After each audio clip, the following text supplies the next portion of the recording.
Hey, I'm in that same awkward moment when I start and I don't know what to say. So, hey, welcome here.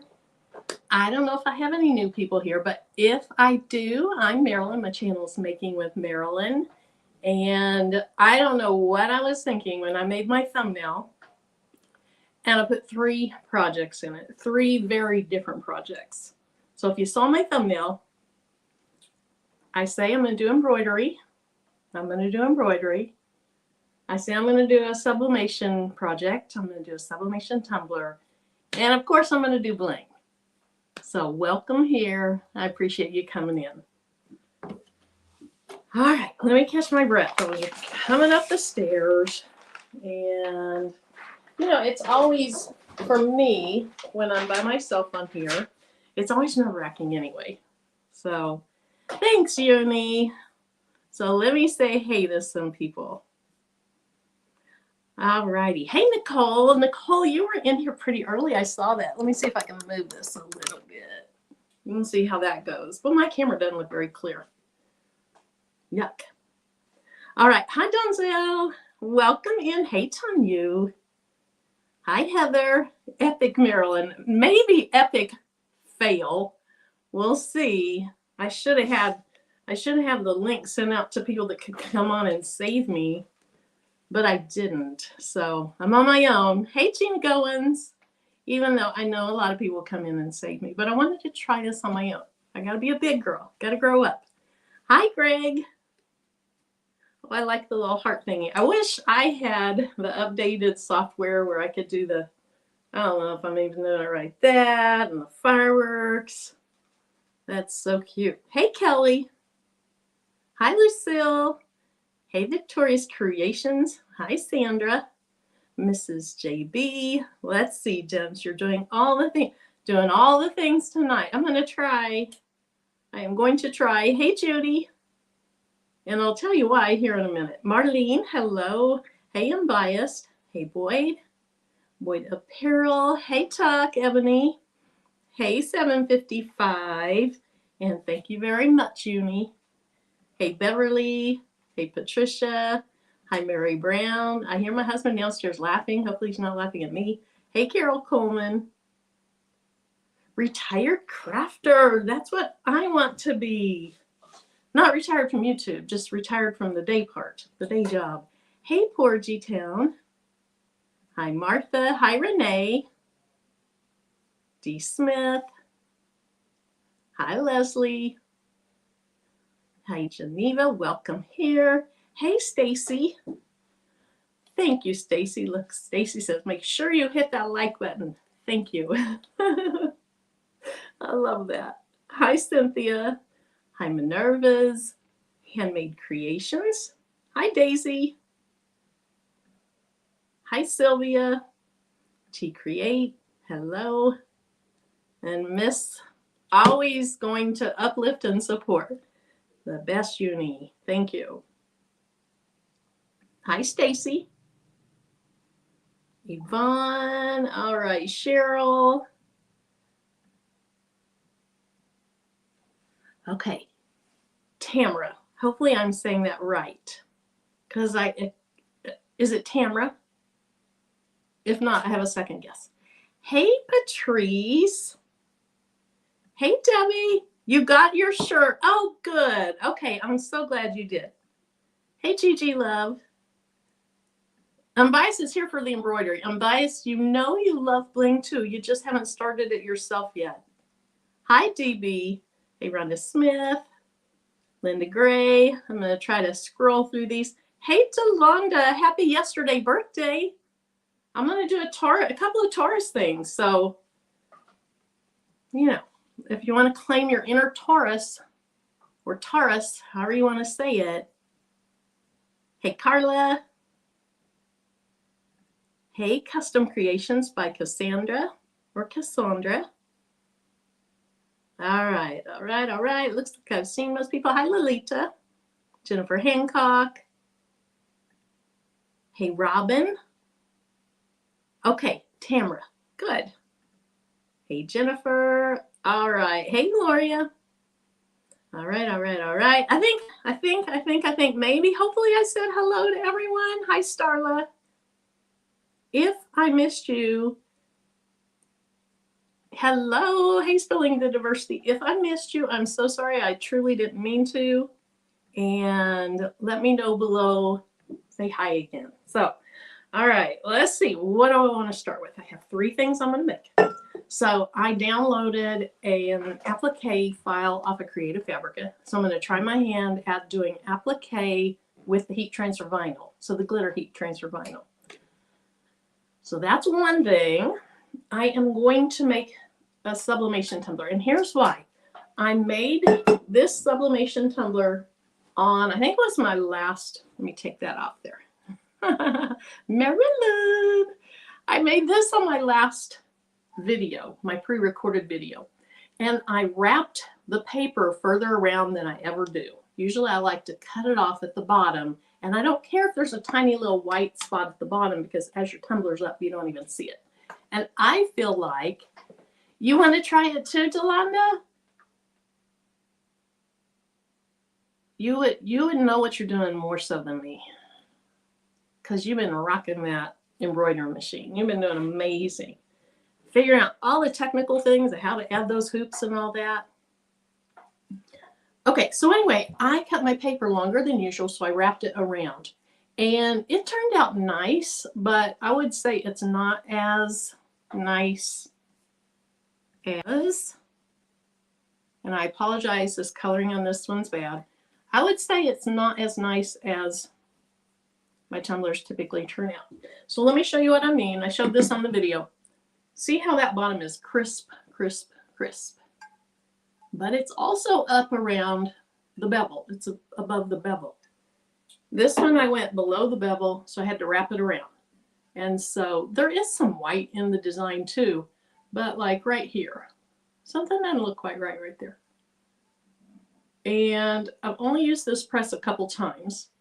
And so I want to redo, I'm not going to do this exact tumbler because that would be boring. But get ready for your June birthday.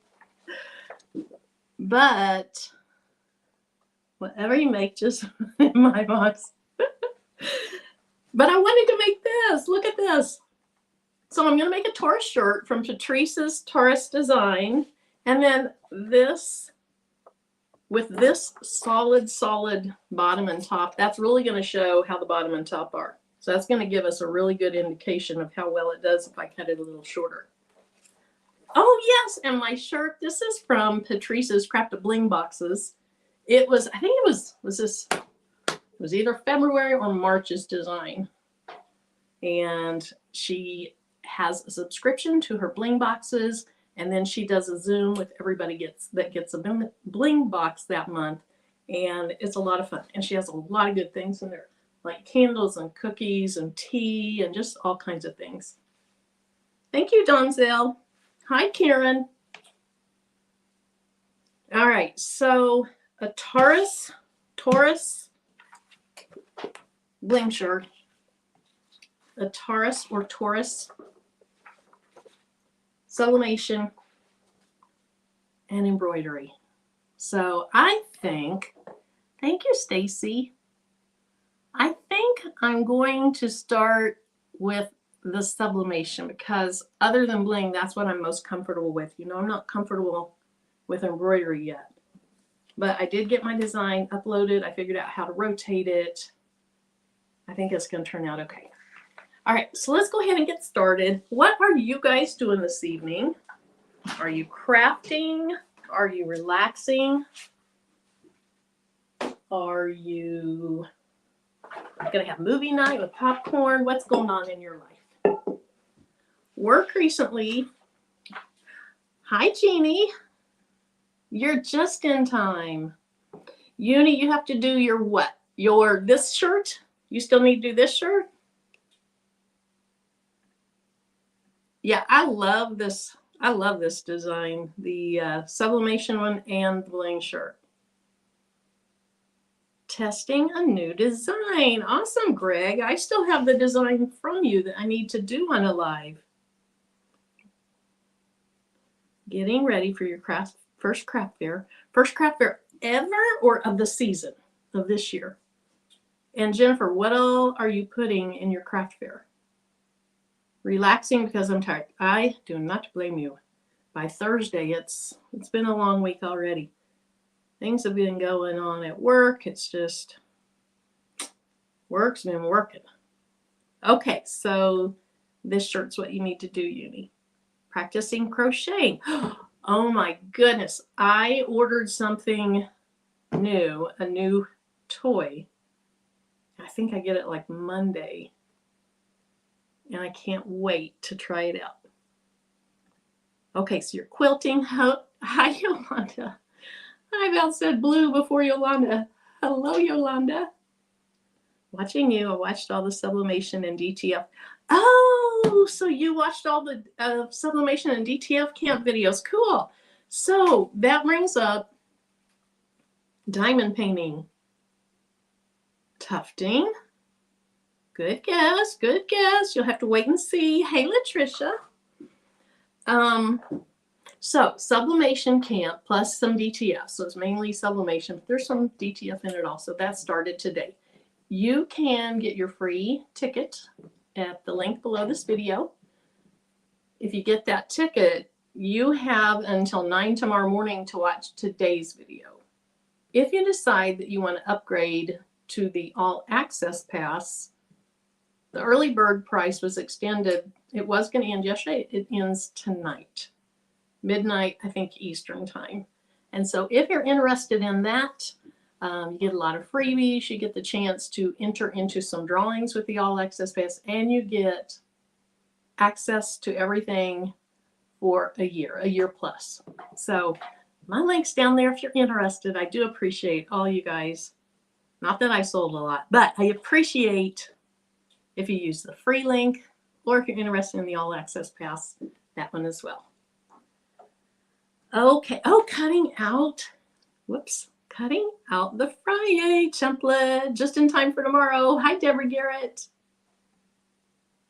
Okay, so I'm going to go ahead and start this process. Let me go ahead and make this a little bit larger. And so I printed my design, and it varies based on your tumbler. And I'm going to be cutting this down a little bit. I hope I printed it wide enough. 9.45 inches wide by 8.1 inches tall. But again, there's no magic number because some tumblers are slightly taller and skinnier, and some are slightly shorter and a little bit wider. And so what you need to do is measure your tumbler. If you want to be safe on your Cricut or whatever cutting machine you use, you could always cut out a piece of paper at 9.45 by 8.1, wrap it around your tumbler, see if you like that size. If not, then adjust it. All right, so there's my long ruler. What I like to do, hey Barb, Chris, are you out there in the bushes? We're doing embroidery, so I assume that you are or might be coming in. But what I like to do is I just like to use a ruler with the cork on the back. You can use whatever you like to use for cutting. And then when I'm doing this, I want to cut off a tiny bit. Whoops, I just moved the design. I like to cut off a tiny bit of the design because you don't want any white of the paper up against your tumbler, because if you have any white of the paper against your tumbler, you're going to have a white streak on your tumbler. Okay, this might be hard to see, but on the side, there's a tiny, ooh, that's blurry. There is a tiny, tiny bit of pink on that. So that side's good. Hey, Chris, waiting for the embroidery. Tish, it would look good on a glitter tumbler. I need a glitter tumbler. It would be really pretty on a glitter tumbler. So I'm just going to do the same thing over here. And then, probably, I don't think I got that cut over here. Probably what I'll do before I take the time to cut the top and or the bottom. Hi, Meredith. And Chris, welcome in. I don't think I was very welcoming. Welcome in. But before I go any further, I'm going to wrap it around and make sure, and it goes around far enough. And I can tell it's going to be too tall, although it looked like it was going to be super tall. Once I cut this white off, it won't be as much extra.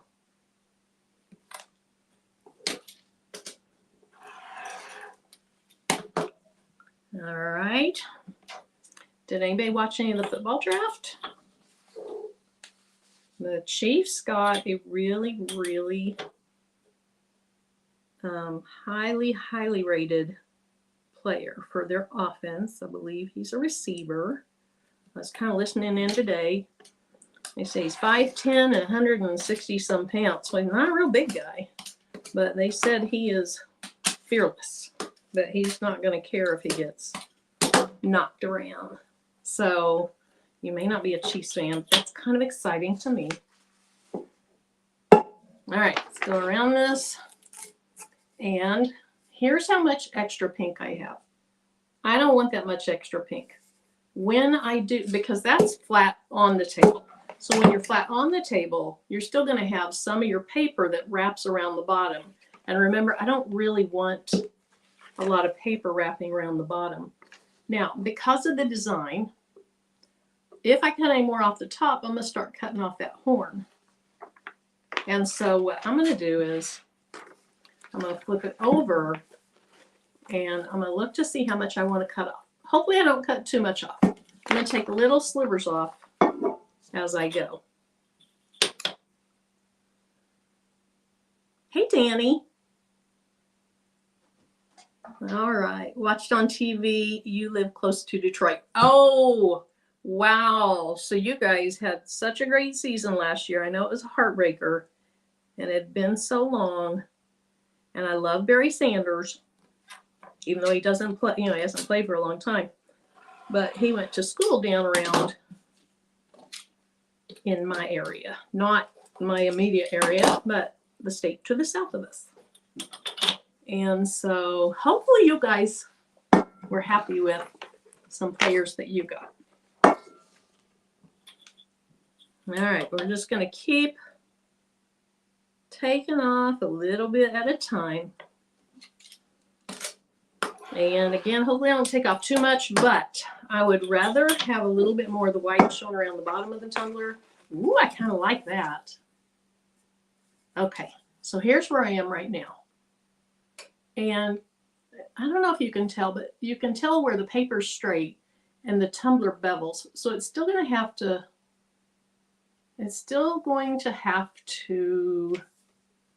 curl in a little bit. Now, looks like I don't have my cut straight. This top side is a little bit longer than the bottom side, just a little bit. So I'm going to angle my ruler so I really can't see the pink down here. I barely see it up here. I'll show you what I mean when I cut this off. So to try to straighten that up, I cut off a little angled sliver. Okay. Hi, Martin Jones. Hey, SJ Braggs. All right, I did not clean this tumbler. If you watch my videos, you know I always clean my tumblers, but I'm just going to get a shirt and wipe off any oil that might be on this. I don't think there's oil on it, but I've been handling it. And I'm just a little bit anal about that stuff. So we will call that good. I'm going to put my tumbler top down. And the reason I put it top down is I want my paper to be even with the top of the tumbler. I don't want it extending over the top really very much. And I'll show you in a minute what I want. Let me tell you what I want, what I really, really want. Okay, so hi, Laura E. My favorite piece of equipment for pressing tumblers. So whether it's a press or the oven or which tumbler press. Okay, so we're going to make this really tight and put one piece of tape down. So now you can see that really is pretty much even with the top. I think it is tall enough, although I'm not sure. Right there it is. So I'll put my hand in it. I just kind of press on it to just barely get it up there.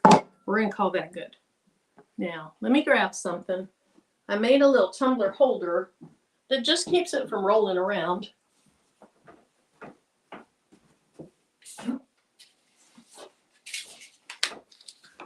It's just inexpensive PVC pipe, some elbows, and this was one of those skinny 97-cent pool noodles.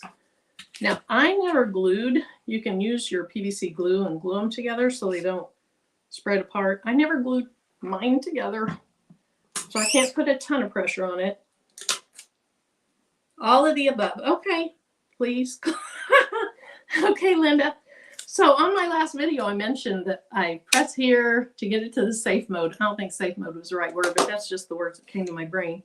And somebody in the comments said that was cute that I did that. They never think about that. I was like, you know, I don't either, except for in lives. People want me to be safe, so they're kind of training me. Thanks, Uni.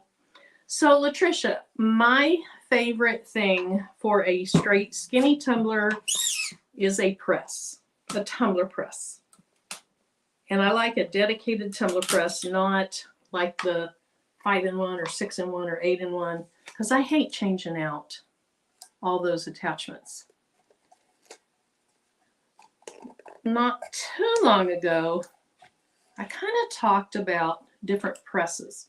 So I am going to have a little bit of white on the bottom of this, and I don't care because when you put your tumbler up, it's not noticeable, and I feel like I get a better result when I have a little bit down there at the bottom. Okay, so thank you, Barb.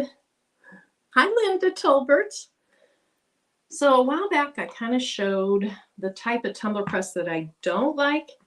And the type of tumbler press that I really don't like is the type that instead of pressing a handle, you're putting a little lever down into part of it to lock it closed. I find those, it's a lever, you push it and the lever pulls back and then you close the thing and then it depresses into it. I don't know if that's the right word, but that's the word I'm going to use. Anyway, I don't really like those. As far as my manual tumbler presses, I don't see a difference between any of them, other than I did not like the one that had that lever. For the auto tumbler presses, I wouldn't say I favor any of them over the others, except there was one that just laid down and it auto closed and auto opened, but you still rotated it. The two upright ones that I have, I like both of those. Now here's my thing though, and I've talked about this with other auto things. I think I've talked about it with auto tumbler presses before. If you already have a tumbler press, do I see white? No, I don't think so. I hope not. If you already have a tumbler press that works well for you, then you don't need to go buy a new one, even though it rotates. I mean, that's how I really feel. And I didn't go buy those. If you're starting out and you want one of the auto tumbler presses, that's fine, but they are significantly more expensive. And some of them do have pressure adjustments and some of them don't. So I would get one that you can adjust the pressure if you want to. But I'll tell you, I'm just as happy with a manual closing one as an auto one. So that's just how I feel about it. So that was a long way to say I don't like the ones with the levers, but all the rest of them are great. All right, so I just go around, press it straight over, I sure hope I don't have a little white streak at the top of this one. I'm going to be upset if I do. But I was busy blabbing and not being as particular as I usually am.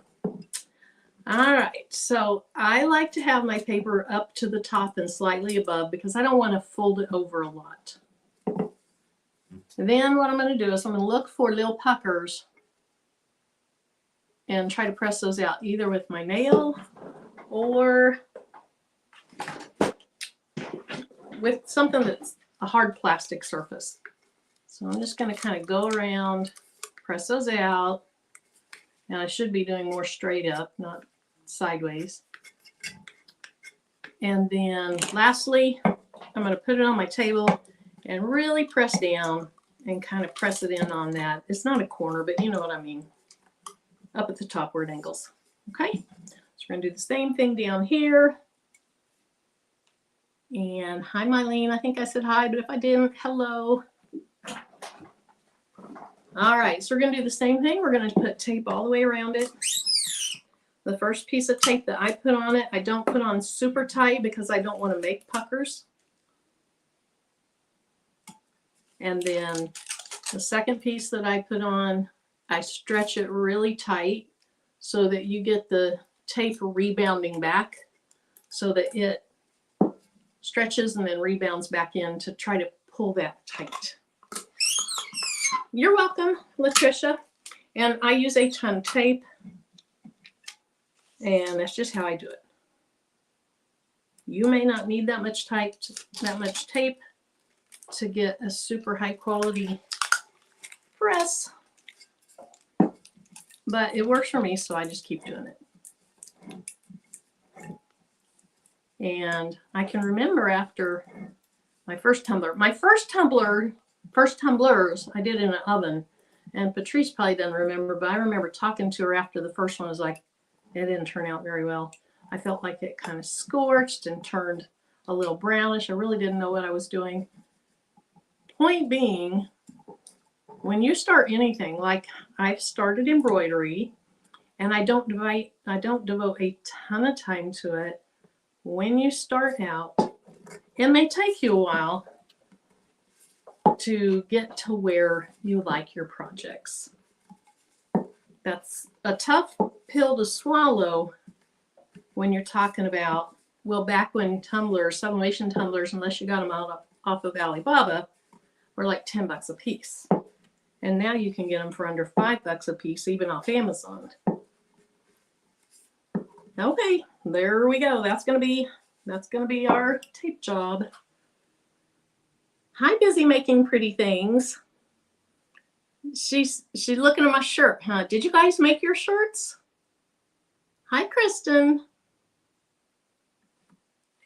755, did you and Sissy make your shirts? Okay, so I have this press on the ground here. Let me go ahead and lift it up. And we'll change the camera angle. Maybe we'll use this overhead camera.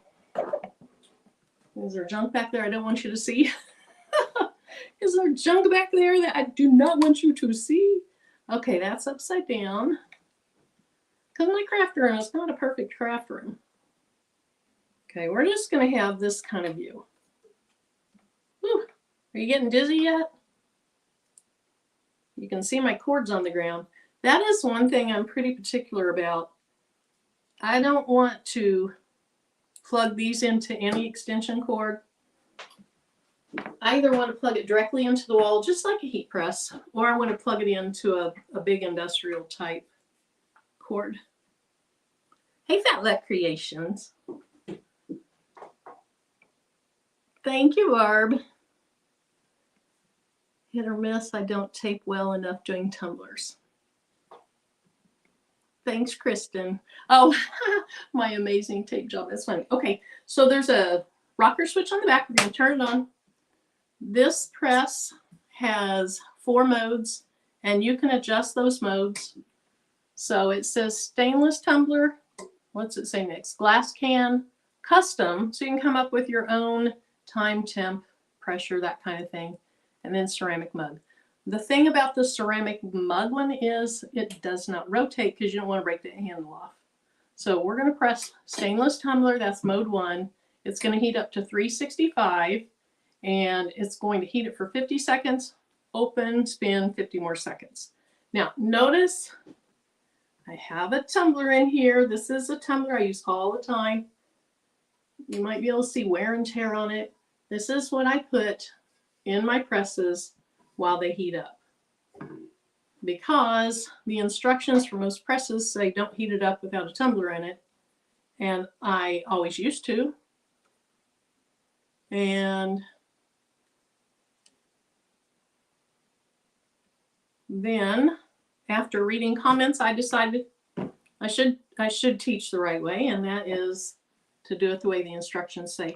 And most presses instructions say to have a tumbler in there while it's heating up. Am I supposed to close this while it's heating up?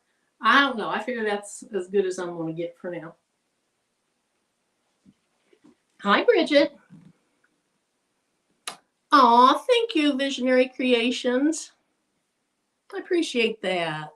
Hey, Vanessa. So, y'all, if you haven't seen, Vanessa is back on YouTube. She had had some health issues. She's better, and so I saw her back yesterday or the day before, looking as beautiful as ever. Hi, Dee Dee. Hi, Vivian.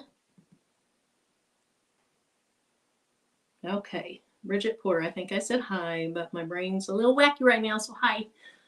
So you can see it heats up pretty fast. Let me take another drink. I'm hot and sweaty, and I'm nervous. All right.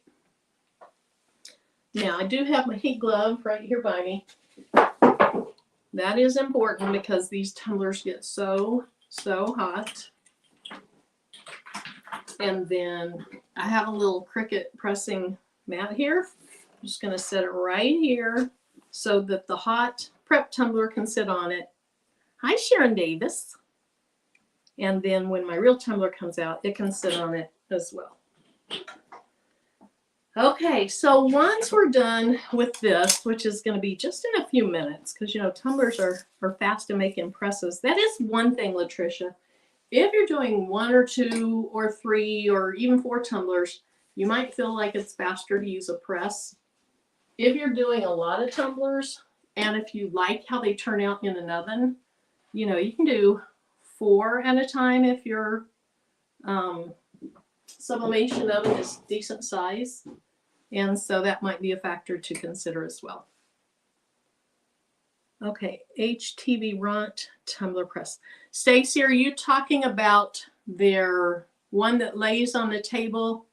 Basically, it looks like this, but it lays flat and it doesn't auto rotate. It auto opens, it auto closes, and then you rotate it. I think you have to rotate it yourself. I reviewed that one a long time ago. All of the auto ones are okay to me, but they are more expensive, and I don't have a problem with the manual ones. So it's really what bells and whistles you want and that you want to pay for. What I think is that the quality of tumblers has more to do with how I prep and tape them. I don't think that one had the ability to change your pressure though, whereas some of these upright ones do. Okay, so here it is. And what I want to do is I want to start it. My goodness, Marilyn. I'm sorry, this is not good camera work. I'm going to start it with the seam to one of the sides. And don't drop them in like I just did. I just wasn't in front to be able to lay it in easily. So I'm going to press the start button. It's going to close up. There is a stop button right here. So after that heats for the first 50 seconds and then it rotates. If my seam, ow, that's hot. If my seam ends up in the front and I can see it from my computer, I'm going to hit that stop button because I don't really want my seam in the front. And the reason is the two sides are squeezing that together. And when I had put butcher paper around this, when it squeezed together, I could see the butcher paper was bowing out. Because of all the tape, it probably wouldn't do that, but the seam is going to be the weakest part of the paper, and I don't want there to be pressure where it's pushing those together and it bows out. That's how I feel about it, is I just don't want that seam in that gap. I don't know if that's good or not. So Marilyn, when I use a regular press, you know, I always would put, okay, hold on, let me watch this. Because if it ends in the wrong place, I'm going to go ahead and stop it. Or I'll just shove it real quick. Okay, it's fine, I think. Yeah. I have always used butcher paper on those the presses that lay down. I did use butcher paper in this, and I used butcher paper in the other auto rotate one. I just didn't like how, because it's not taped down super tight, it would kind of bulge out of that front. And with the HTV paper, which is the paper I always use, I love HTV sublimation paper, it doesn't bleed through the back. So whether you need butcher paper or something to protect your press depends on your paper, because some sublimation papers do bleed through the back. I don't know if they do anymore, but when sublimation first started being really big, some of them did bleed through the back. Okay, that's warm, but it's not so warm that I can't put it down there. All right, let me turn this so I can see to get it out. All right, so we're going to let that cool off. Can you see it there? And we're going to go ahead and turn this off. And I'll move it off the table.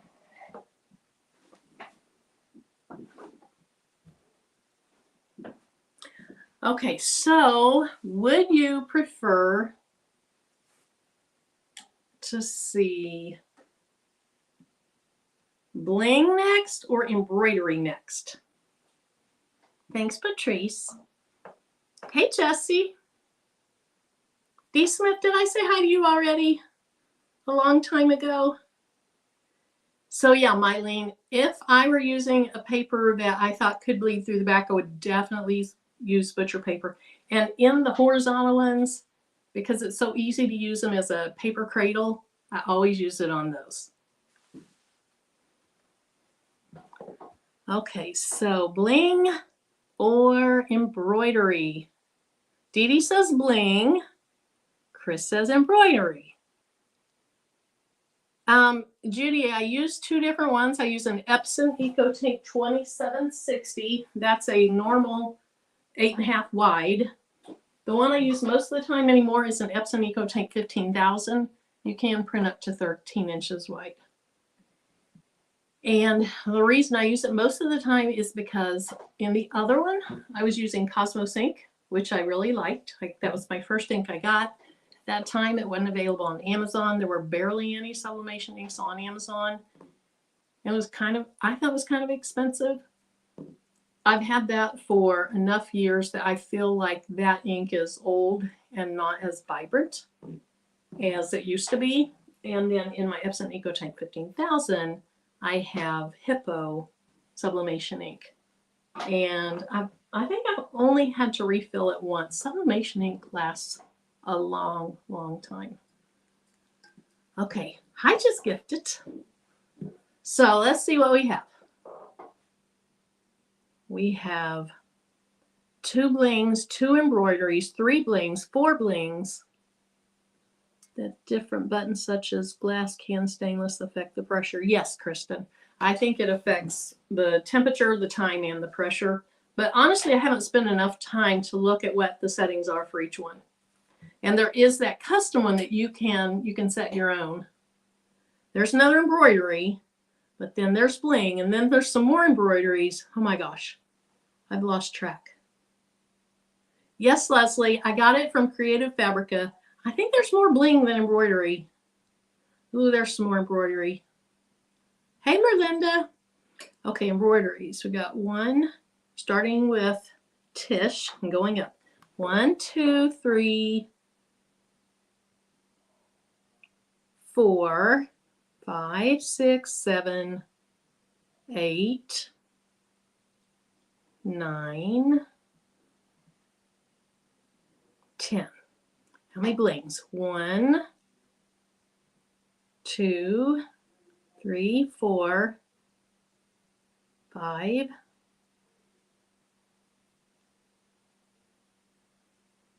6.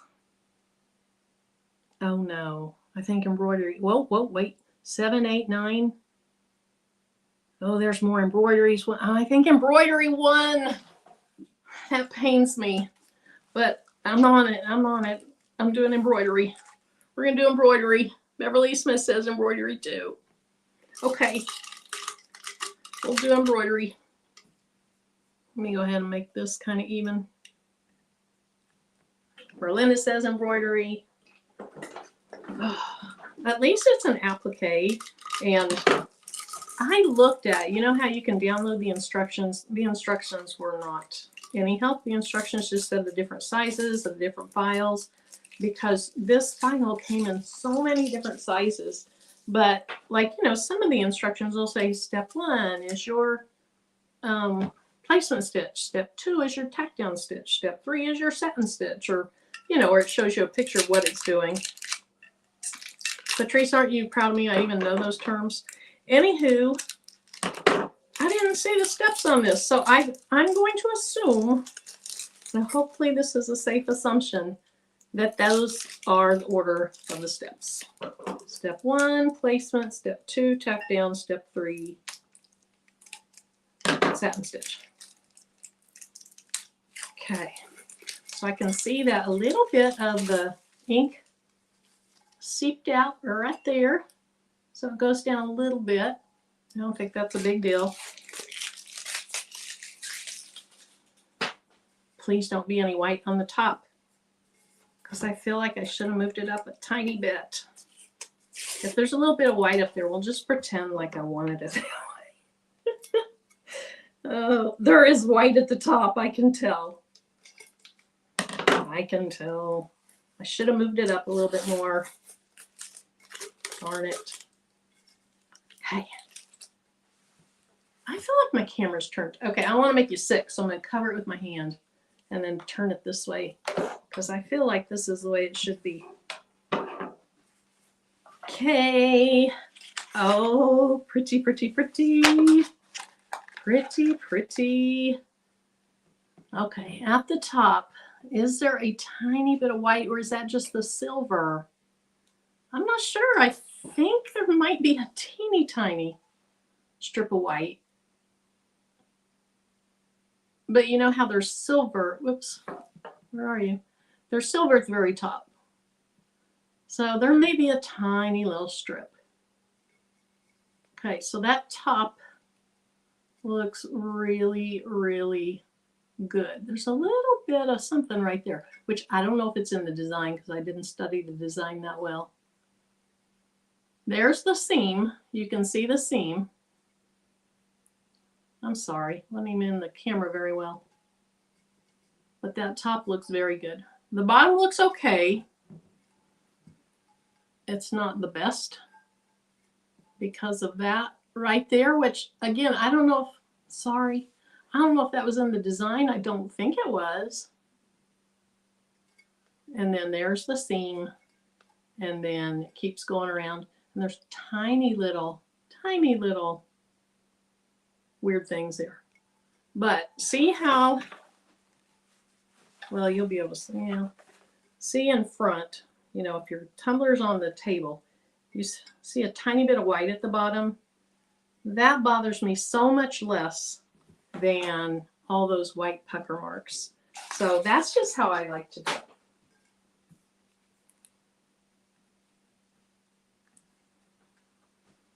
Okay. So there it is. Got my Taurus tumbler to go with my Taurus, whatever. These lines, those were in the design. So there's a little white streak there, white streak there. Those were in the design, all those streaks. So I think that's awfully pretty. You're cute. And in the word, it looks like there's bling. I don't know if you can see that, but it looks like there's bling in the word. So, okay, so there's that. Now we're going to move on to embroidery. Yay! Let's see how this turns out. Okay, what shirt do I want to wear? What shirt do I want to use? So I have 5 colors of glitter HTV. And I'm doing that embroidery applique method where you're using glitter HTV instead of fabric. Because if I do it right, you can peel it out instead of having to cut it out. Thank you. I'm always really critical, Geneva. I'm always very, very critical of my own work. That's true, Patricia. If there's white at the top, you won't see it when you put that lid on. Good way to look at it. You know to put that in Yolanda's box. Oh. All right, so I have a few different color shirts over there. Let me see. I really love this kind of green color. I have all kinds of little scraps of this in here. Do I have enough? Yeah, I think I have enough if my shirt goes with that. Let's see which shirt I want to use. Which shirt do I want to use? I want to use something kind of colorful. So I feel like it's either going to be this blue one or this pink one, because the others are gray, black, and then there's a red one, but it's a heather red. And I don't feel like, unless I use black HTV on it, I don't feel like any of these colors are that great for it. I almost feel like I should do pink on pink. I think maybe pink on pink. But I also have this copper, and copper on pink would be pretty. And then I have purple. Purple on pink would be pretty. I could do the teal on the blue. Let's see, purple or turquoise. Purple or turquoise. Okay, so this is the closest to turquoise. There's the purple. I love pinks and purples. How do we go with pink and purple? Hey, Yolanda. You're back in time for this experiment. All right, so we are going to use purple glitter. Thank you, Mary. We're going to use purple glitter on this pink shirt. So, Renee, the only thing you missed was I finished my tumbler, and it looks like this. And I cut the paper short because I like to have your really stark contrast between that and the bottom, and I don't like to wrap my paper under it because that's where I tend to get the little white streaks because your paper is folding in on itself.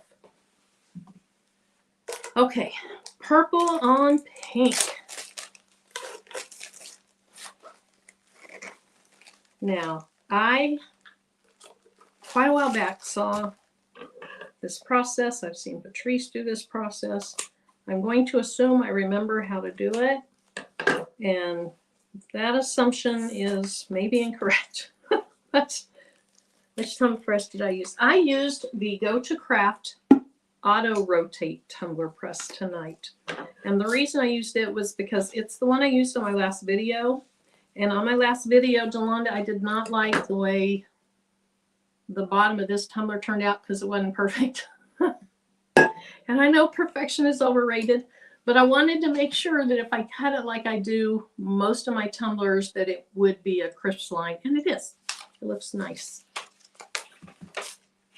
Yeah, it is a nice press.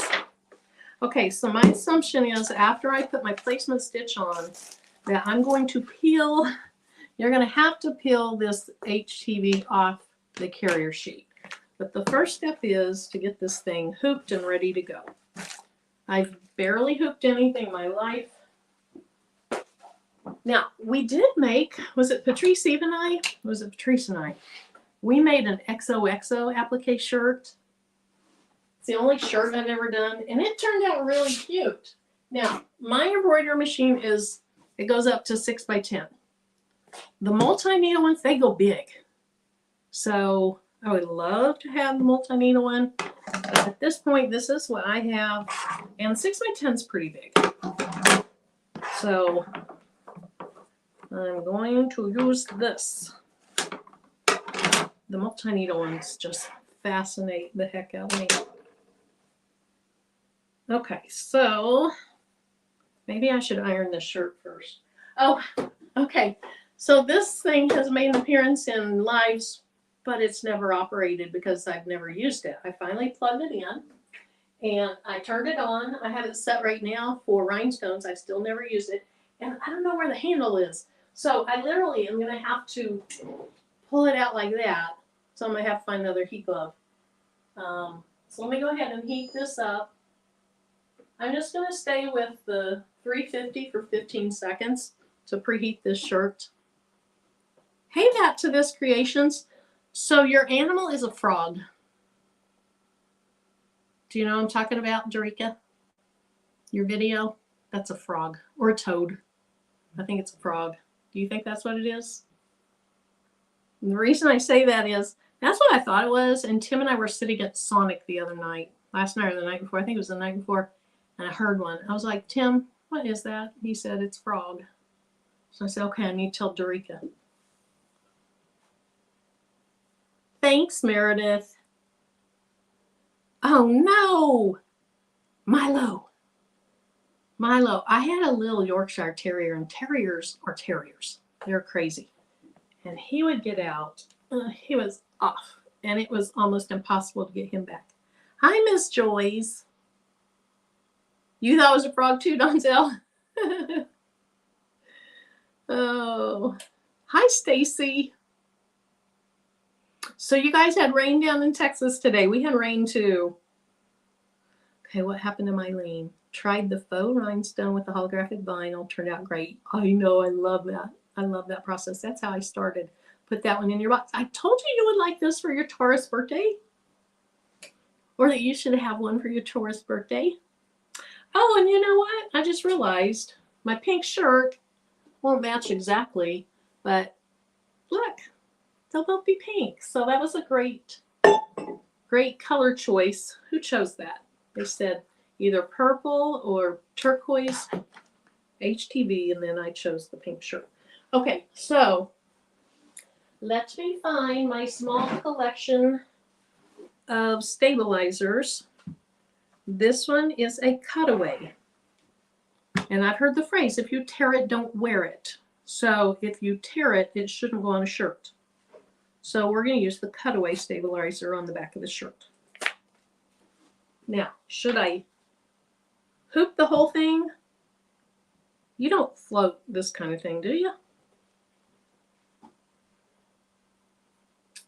Let's see. So, oh, you had to drive to get him. Oh my goodness. I can just hear you. Milo! Milo! Just go over 5 inches according. Oh, you're talking about rain. I thought you were talking about hooping. Okay, so Jennifer, yes to floating it or yes to hoop the shirt? I know I have to hoop the stabilizer. I think I hoop the shirt too, and then I just pull the top up. But don't worry, I won't hoop the whole thing. I'll make sure I get the hoop in the middle, catch it, and send it to the line. All right. Okay, well, that doesn't get hot, so I guess I don't have to worry about burning my hands.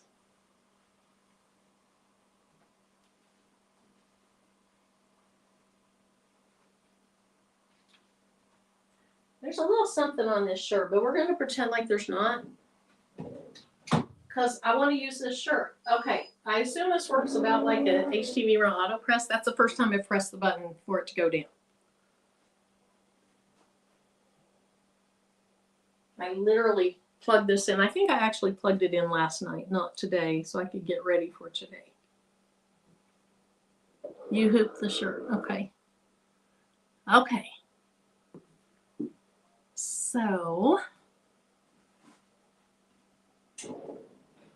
that's what we'll do.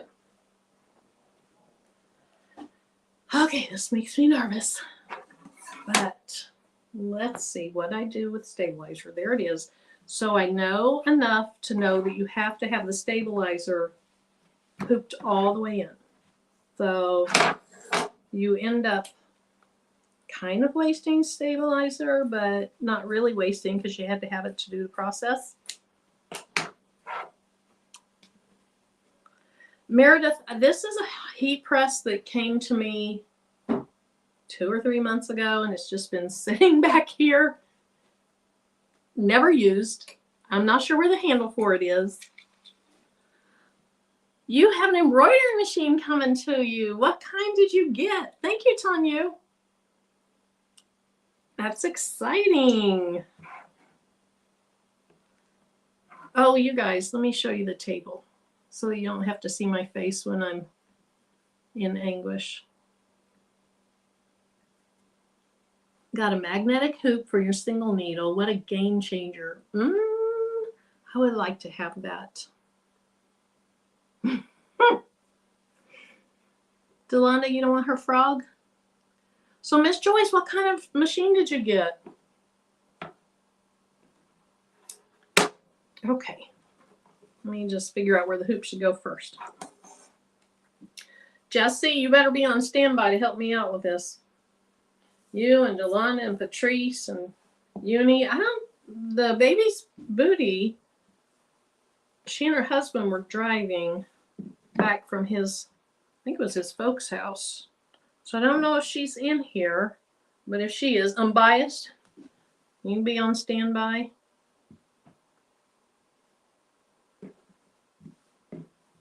So what I'm going to do is try to get this hoop as centered as possible and as straight as possible.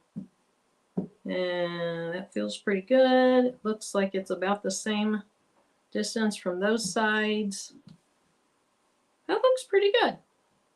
And then I don't want my design in the middle of the hoop, because if it's in the middle of the hoop, it's going to be like Delonda's design down on her belly. So when I get this on the machine, I'll move the design up close to the top of the hoop. Maybe I should move my hoop up a little bit. And there is something on the shirt, but we're just going to deal with it. Okay, so I think that's where it goes. Jennifer, the hooping is the hardest part for you. Chris is here. She was in here earlier. Okay, all right. On the belly is Mexi. Oh, okay, good. Chris is here. She can help. The embroidery angels are here. Okay, so let me think. I just have to put this behind the shirt then and on the hoop. I hope I have the right part of the hoop in here. I think I do. Okay, so we're going to cover this hoop with, and y'all, if you don't come here very often, if you haven't seen me very often, I'm not an embroideress, whatever the word is. I'm not teaching anyone how to embroider. We're hanging out, having fun, and you guys are teaching me. So if you're here and you haven't been here before, don't think that this is how bad my videos are. When I do pre-recorded videos. When I do pre-recorded videos, I make sure I actually know what I'm doing. Well, I try. Most of the time I know what I'm doing. Everybody has fails. But in my pre-recordeds, I try to know what I'm doing. Okay. And this one, I'm winging it. I'm doing what I've seen people do on YouTube University. Okay, it's not in the center. Let's move it over. But that's how we learn. You're not going to probably be perfect on your first ones. Okay. So now, I probably look really, really serious, which I am not. Okay, so I'm going to flip out the little spring thingy so that there's a little extra room in there. Now I'm doing a terrible job. Okay. I'm going to move the table down a little bit so you can see it better. I need the electric table. Or I need to put the drill bit in here and just go in this one. Because the handle comes out of this one and you can use a drill bit in it. I'd probably send it through the roof. Okay. I think that looks fine. Let's go ahead and put this in there. I think you start at the top or side or something and then try to work your way down.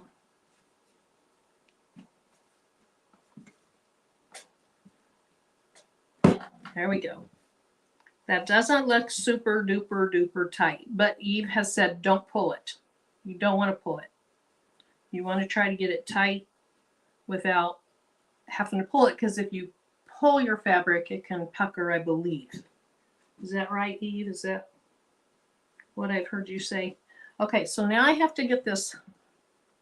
You can't really see it, but here's this little thingy that I'm going to push it back down, and that tightens up the hoop.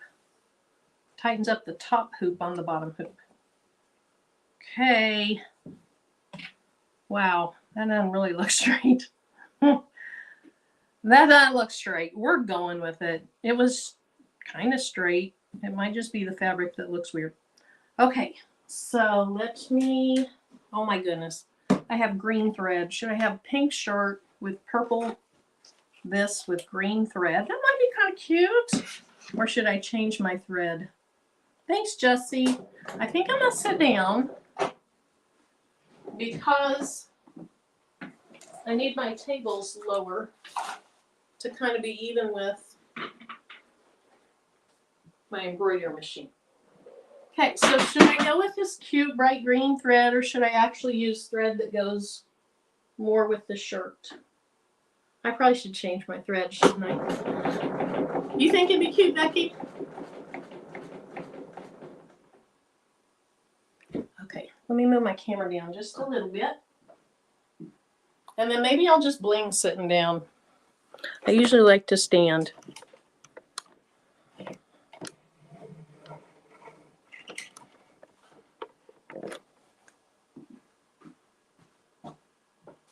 All right, let's go ahead and turn that off, I think.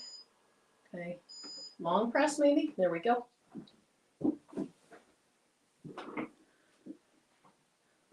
Thanks, Donzel. Okay. Keep going down the table.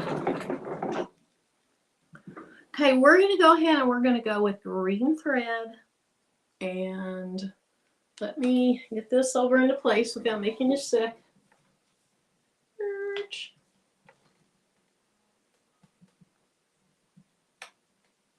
Okay, so there we go. Thank you guys for being here. I'm really nervous about this. It's the tack down, I won't see it. I know, I'm thinking about leaving it green. I think it'd be cute with green and pink and purple, because it'll eventually be the satin stitch.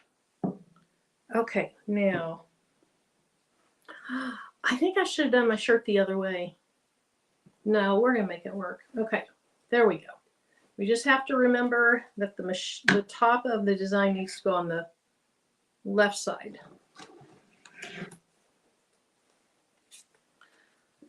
Okay, so let me see if I can't move this way.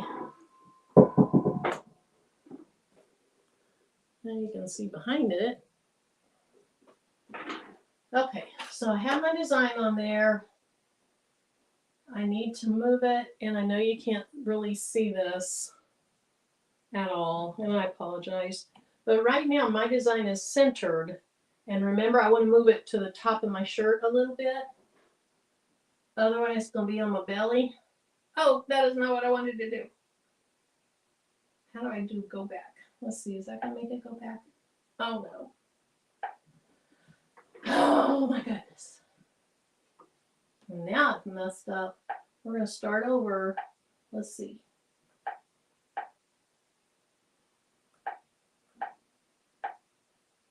Shoot, now I have a good design and a bad design on there. We're turning the machine off, guys. Turn it off, turn it back on. It's going to make a terrible racket in a minute. Let's see. I don't know if you guys can kind of see me over there. Scotch tape is great for holding a shirt out of the way. Okay, thanks, Becky. I just need to chill out. I just don't want people to watch this and go, what in the heck is she doing YouTube videos? She doesn't know what she's doing herself. And that's right. I'm just coming on here to have fun with you guys. And you guys all know how to do this way better than I do. Okay, so we're going to find our design. On this one, I go to My Files, then I can either pick USB drive or you can save some files on it. Well, let's pick my design. Okay, then I had to figure out how to rotate it. On my machine, there's an alternative button. I had to click that, and then that lets me rotate my design. Okay, keep going. And then my hoop size is wrong now. Get the correct hoop size. I'm using the largest hoop size this machine can use, which is 240 millimeters by 150 millimeters, which is somewhere around 6 by 10. Now, I want to move my design over. The last time when I moved it, it went wonky. So, if I go to edit, let's see, how can I move this? Oh. No, Marilyn. We might have a design on our belly. Okay, let's try to, dang it. No, I don't want to do that. I do not want to do that. I want to be able to move my design. You know how on your computer, oh, I'm so sweaty. You know how on your computer, if you want to move something, you hit the arrows and just nudge it over? That's what I'm trying to figure out. Thanks, Mylene.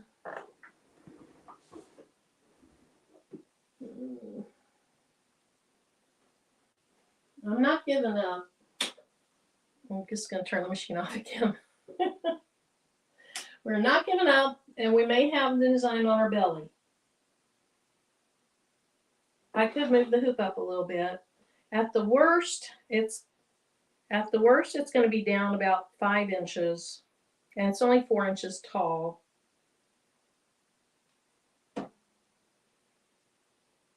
Chris, do you know how I move my design? When I try to shove it over, it turns. So, Miss Joyce, what kind of machine do you have coming?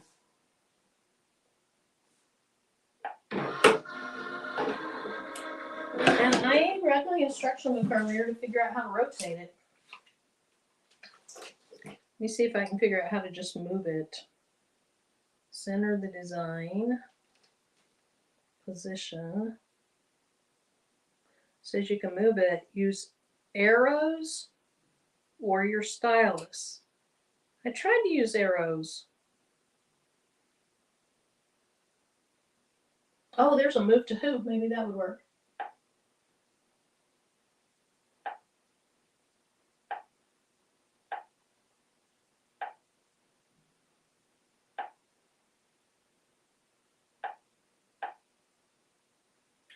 All right, let's get the right hoop size again. Because mine doesn't default to the last hoop size. It just keeps going back to the one I don't want.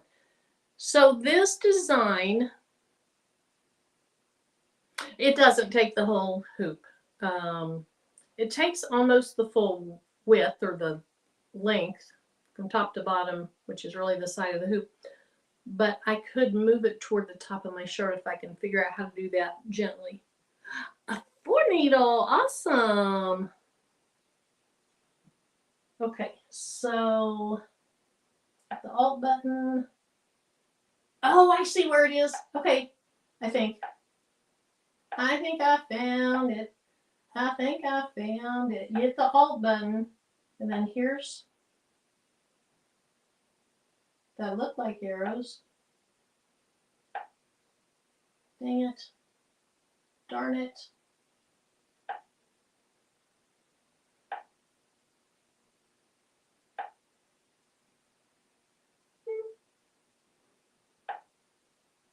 It's showing me 4 arrows and it says that's the position.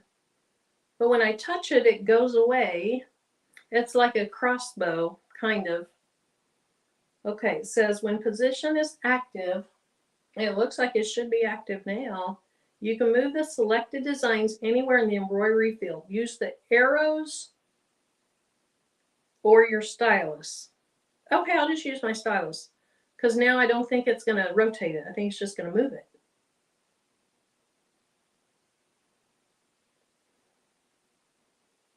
Yes. Yes, yes, yes. That's what it did. Okay. Yeah. Okay. So we're good. Thank you for being patient with me. Now I'm going to say go. And it's probably going to tell me to put my hoop on. And it's telling me to use my 240 by 150 hoop, which is what this is. And we're going to slide it into place. Now, somebody the other day said I had, well, I don't even want to mess with that right now because then I'll probably mess it up. But somebody said I could move my pressure foot up with an icon. So that's something I need to learn about this machine. Because right now all I do is I put it under there and there's a thing you can just pull up a little bit on it to get your design under it. Okay, well, we're going to set this on here and then we're going to figure out if I need to tape it, if I need to do anything. But I don't think I need to do anything. So for those of you that do embroidery, that looks like a pretty open field. Do you guys think? Trace, trace, trace. Make sure you trace your design. Okay, we'll figure that one out. Thank you. Thanks, Chris. And thanks, Jesse. Okay, so we're attaching the hoop. We did that. So now I need to trace, which I think is this button right here. And I hit it again. And it just keeps going to the same places, like the center and the corner. So it is Becky. Hi, Bonetta. It's just the only time I learn is when I'm on live with you guys, and I should learn it and then come on live. Okay, so I'm looking for my trace.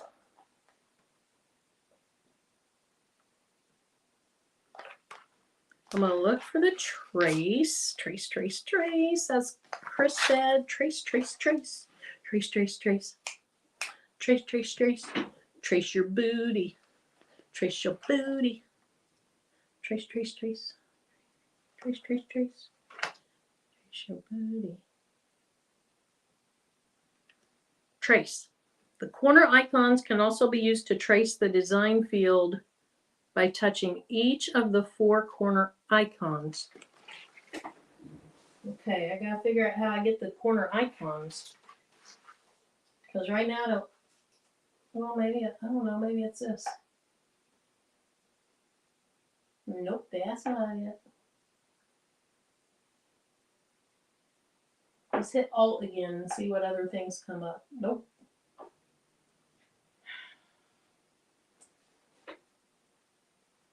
Use the corner icons to set the locking point for, no, I don't want to do that. Trace the field. You can also use those corner icons to trace the field by touching each of the 4 corners. I don't know how I get those. So here's what I'm looking for. Wait a minute. Yeah,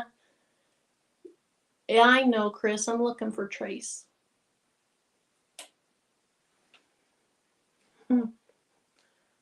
Okay, so see, I'm looking for this here. These are the 4 corner icons that it says I can use to trace it. I don't have those 4 corner icons on my screen. I don't see a picture of them up here.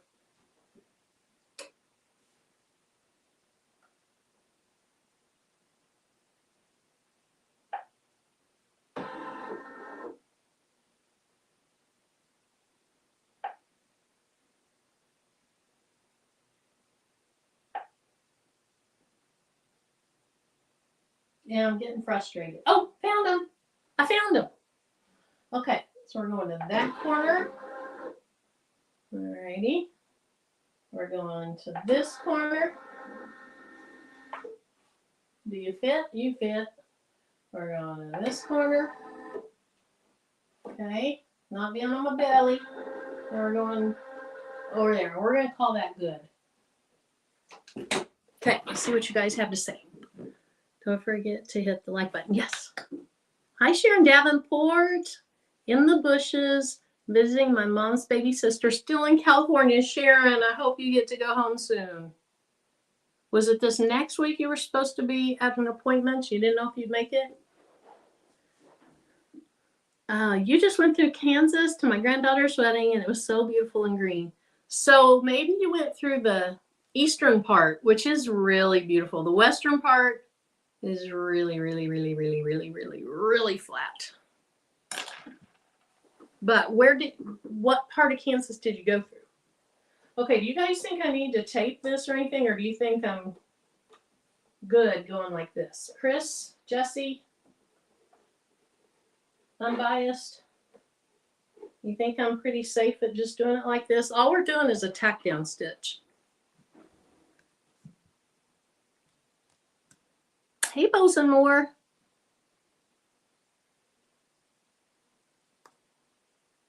Okay, I'm going to let the comment catch up so you can tell me if you think I need to tape it. Hi, Karen D.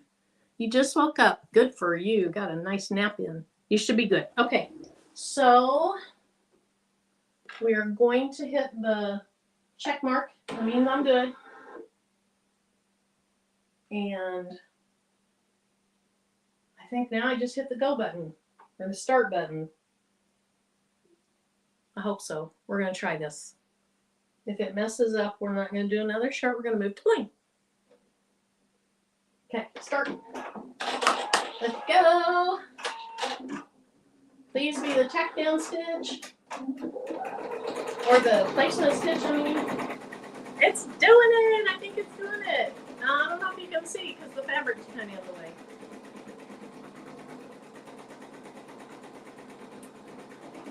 Sweet, sweet, sweet.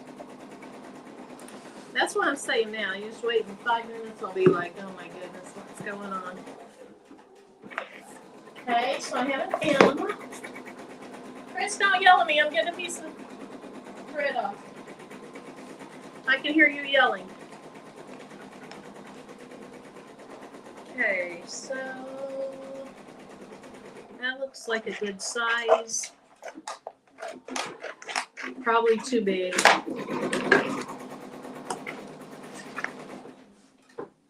Okay. Now, I think I need about 10 inches of this.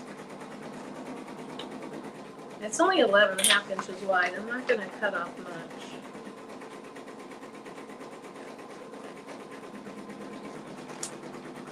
Hi, Terry Hunt. Chris, I knew it. I knew it. Okay, so at this point, I think I take the HTV off the backing because you're not going to stitch through this carrier sheet. So I lived in Kansas, both Western Annie's. Oh, went to Clay Center, lived in Hiawatha, Horton, Hamlin, and Colby. It has changed so much. So Colby, my son, during his pharmacy rotations, he worked in Colby for 2 different month-long rotations. Let's see. I will slow down time today. Okay. So you guys, you think I'm doing the right thing, right? By peeling this off. If you're doing HTV vinyl, you could just place it down at the beginning. Correct remove. Okay, correct remove. Thank you, Bosun. Oh, I could have just put it down, couldn't I have? All right. Okay, so let's cut away this excess thread.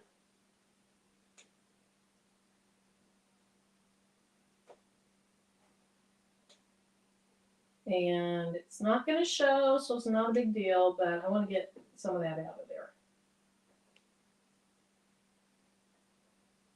And then Is that going to come out? There we go. Okay, so now it tells me to change my thread color, but since we're going with the wackadoodle green on the pink and the purple, I'm not going to change my thread color. I'm just going to lay this down and make sure it covers over the whole mama, because it says mama. Should I put any basting spray on this, or you would just put it on there and let it go? Look how pretty that is, though. Look at that glitter. Unbiased, should I put any basting spray down? Cut all the jump stitches. Oh, that's true, because you're going to have room, you're going to have space between the letters. Here's one that I might, let's see. Thank you, Patrice. There's this little bitty one that's between the letters. Get the right scissors out for him. I knew you'd be watching out for me.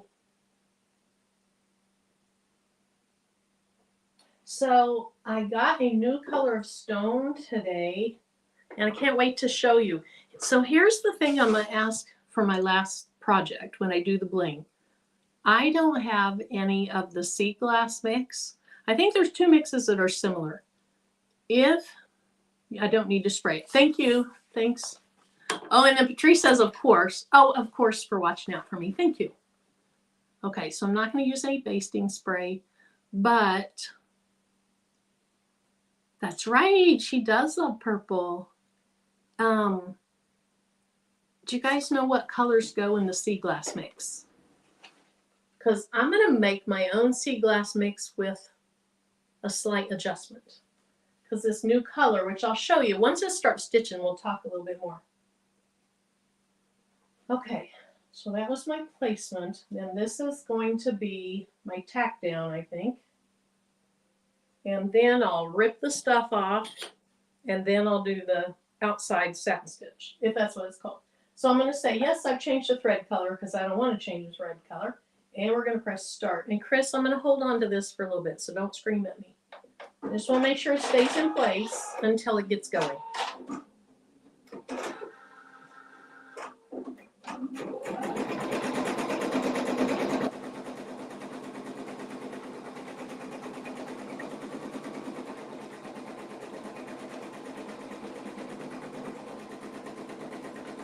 I know you were yelling at me, Chris.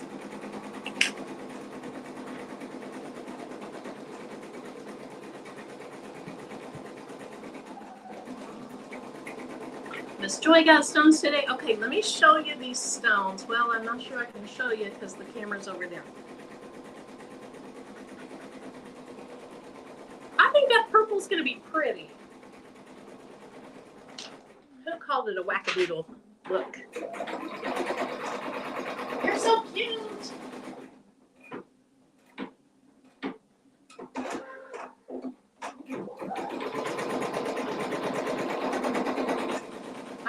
Oh, this is, it might be centered. I didn't think it was going to be centered, but it might be kind of centered. Don't rip it off until it's finished the satin stitch. Oh, okay, thank you. Why did I think to rip it off now? Mama V, what'd you get? Mama V, let's see, you're practicing, you're doing something good.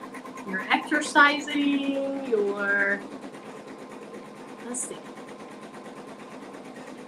Viola, where are you up here and what are you doing? Let's see, let's see, let's see. Patrice, are you still doing well with going to bed early and all that good stuff?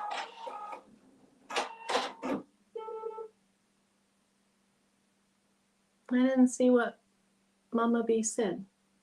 Okay, aquamarine, light sapphire, and chrysolite. Okay, good. Good, Patrice. Okay, so I leave it alone. Well, I'm going to cut the jump stitches. But, so Bosamore says you leave it alone and go ahead and do your satin stitch and then rip it off. That makes more sense. because this might not be enough stitches to really hold it in place very well. I'd probably be ripping the stitches out with it.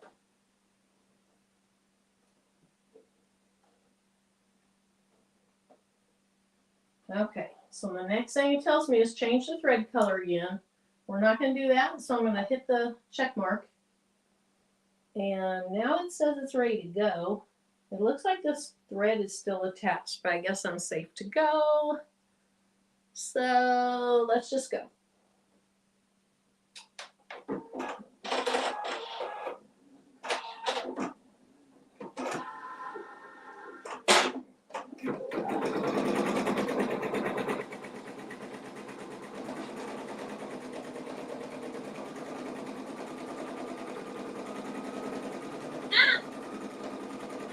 Chris, I know you're yelling at me. I know it. I want this thread out. Oh no, it's going to get caught under there.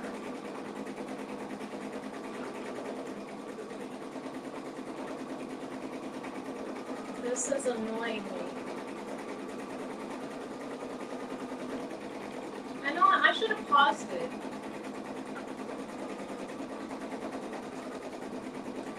I always forget you can pause it. I know I'm biased. Oh, I'm just, Demps even came out. Demps came out to say, OMG. I know, I forgot I could turn it off. Chris, I forgot I could turn it off. Okay, I won't do that again. All right, so we're gonna let that stitch out. Let's see. Stop. I'm sorry. I'm sorry. Okay, so here is, can you guys hear me very well? Should I wait till this finishes?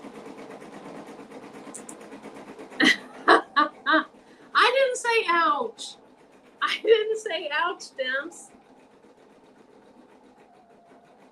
But look how cute that green is. Look at this green. This is called Seafoam. And I hope Eve's in here.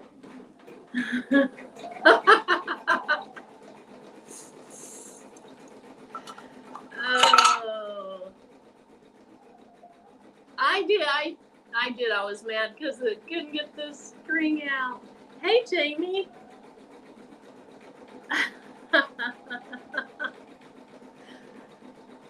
Aww. Thank you, Viola. Hugs and kisses to you too. I said ouch. I didn't hurt anything. I don't know what I said ouch about.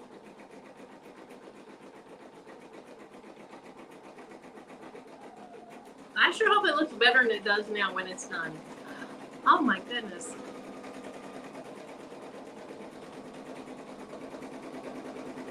I hope there's another step to this because that satin stitch doesn't look very satiny.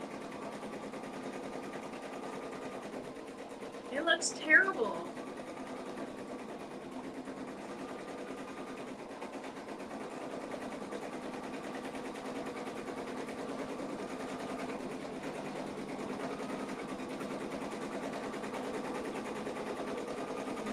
You can't really tell it on the camera so much, unless you're on a 72-inch camera, probably like Chris. Yes, Gail. I did. I'll have to watch it on the replay. Maybe I was just teasing. I should have started screaming. Watch your shirt, the overhang. Okay. Yeah, I think it's good.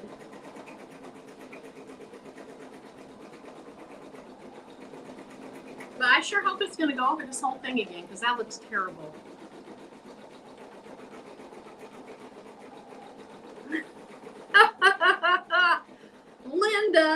Linda's like, there were so many yelling at you. I didn't yell at you, but I wanted to. Oh.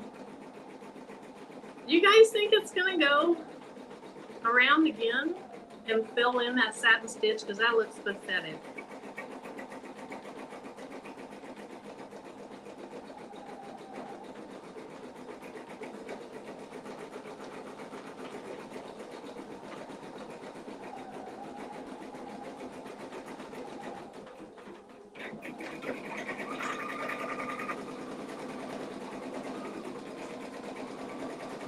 Okay, so light sapphire, aquamarine. Oh, you did yell. Linda, I thought you said you didn't yell. I hope this isn't the last stitch, Dims, because it looks terrible. But when I looked at the instructions, all I could see was like the sizes. Hi, Maritz's Yarn and Crafts. Thanks for coming in. Patrice, you do things too. You weren't yelling at me. I know you were. And if you were going, Marilyn. You were doing the 2-syllable Marilyn. Not Mare Bear. Not Marilyn. Marilyn. It's not good, Dims. It might look good from there, but it's terrible.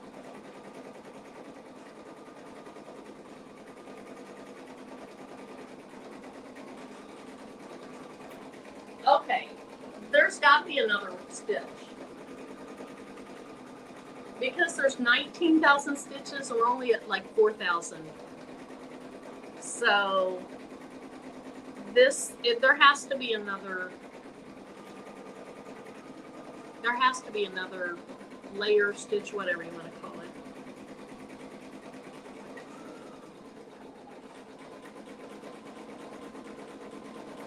Is the machine pretty loud?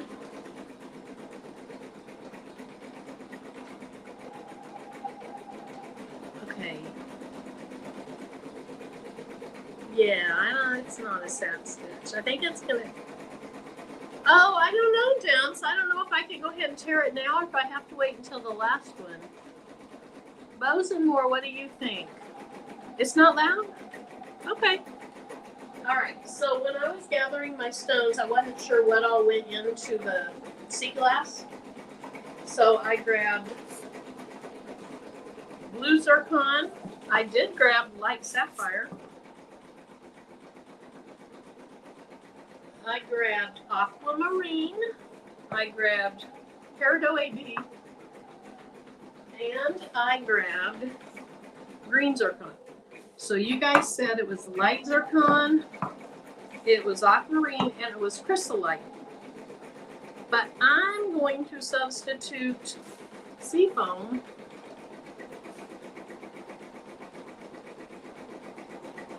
for the chrysolite.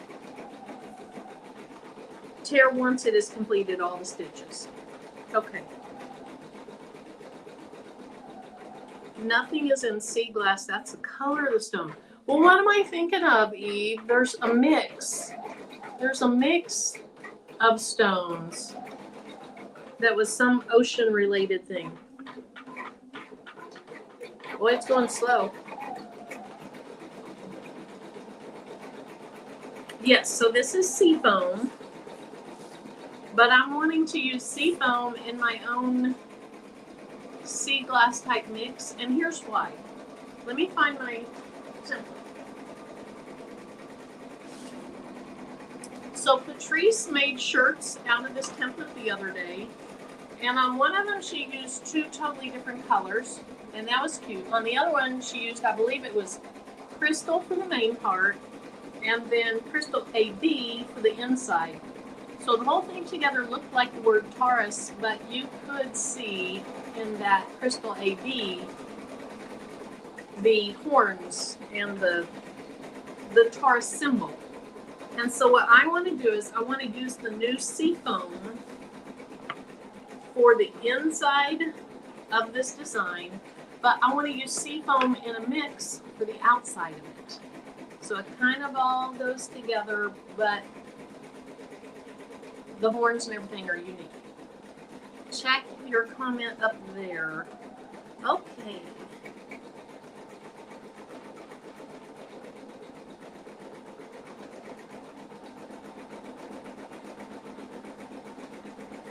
Okay, Dims, I see you. I mean, Lambash, I see you laughing.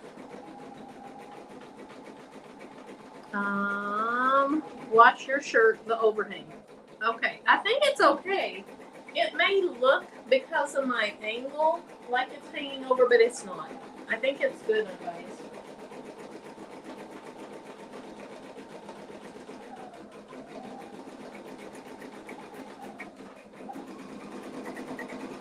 Yeah, there's definitely one more step to this. And I feel like moving it away so that I can just start blinging. I'll show it for a little bit, and then I'll change my camera. I'll kind of move it away so you don't have to listen to it. Hi to be young, gifted black.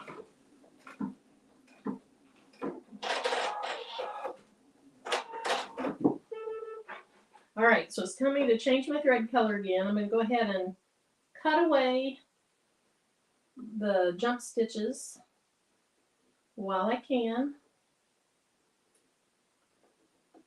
Come on, get under there.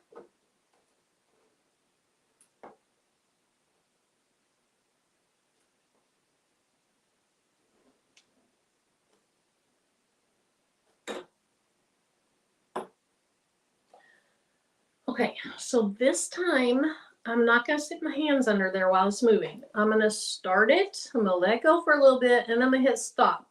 And then I'll be able to hit start again, and it'll pick right back up, correct?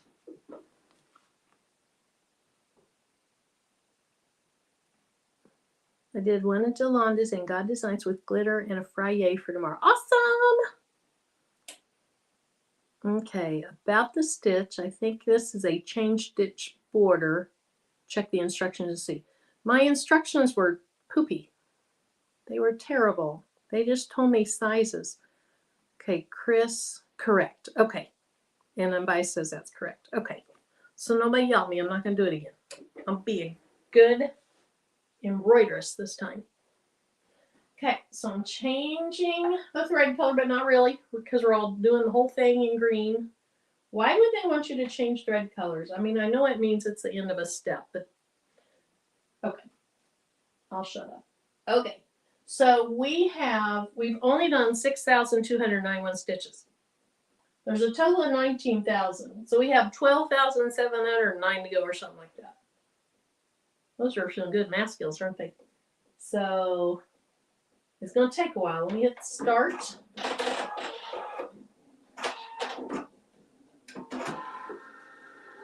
And stop. And I'll make sure I don't cut the thread that's like coming out of the needle. And then let's start it back up. Awesome!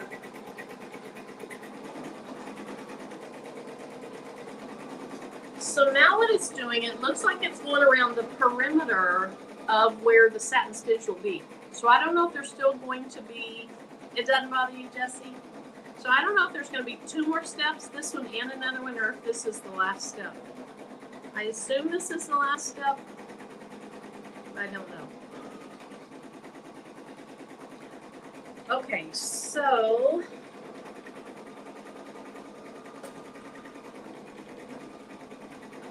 I'm gonna move you guys back over here. Okay, cover it so you don't get sick.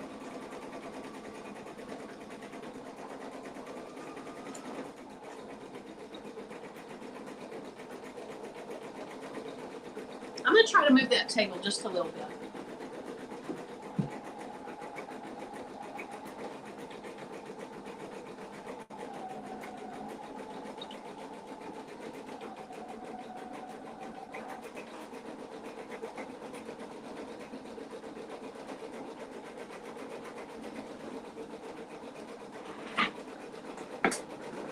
Delonda, you want to do it? I just have my little single needle, but we could do it together sometime. We could have about 4 of us doing it together. I'd be on my little baby machine. You guys would be on your big, mature, awesome machines. Okay, so I'm going to use a mix of these 3 stones. I think that's really pretty. I think that's going to be pretty. That's going to be my mix. That's going to be for the main. No. That's going to be my mix.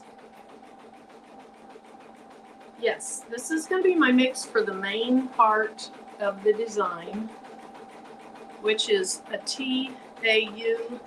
Taurus.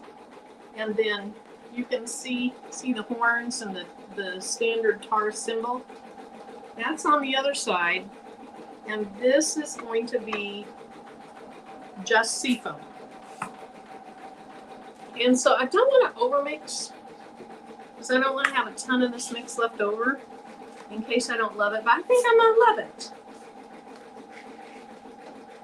Unbiased, you have a multi-needle though.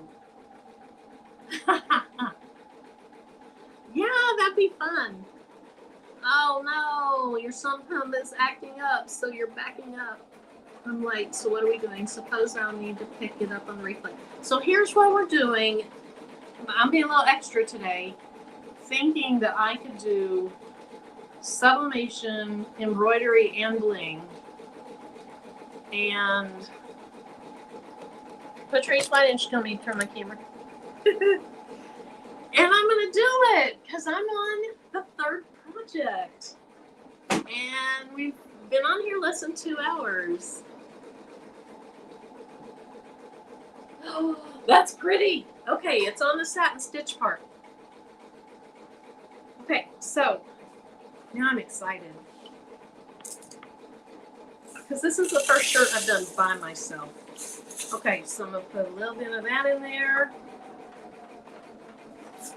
I'm making my own mix. It's really not my mix. Eve made it. I'm just substituting the seafoam for crystal light. The seafoam is like a mellow, beautiful, light green. But it's kind of a, it's not a yellow light green. It's a bluish grayish light green. I don't know if that's quite the way that you would describe it. It's very pretty. And once the embroidery's done and I bring, and that thing shuts up because it's annoying me right now. We'll talk more about it. Okay. So here's my mix. And if I had a big scoop, a big old bowl, I'd scoop them like Eve does. Thanks, Patrice. I appreciate your and everyone in here's support and patience. Even when you were yelling at me for putting my hand where it shouldn't have been. Do not do that at home. Okay, so we're just going to stir this up. That's pretty. So to me, these colors are similar darknesses, different tints and tones. And so to me, it gives it a dimension, a feel of dimension. I don't know if that's the right word. I really think that's the right word. Oh, that's pretty. There's my mix. I'm sure I made too much, so I'll have to use it on something else. Darn.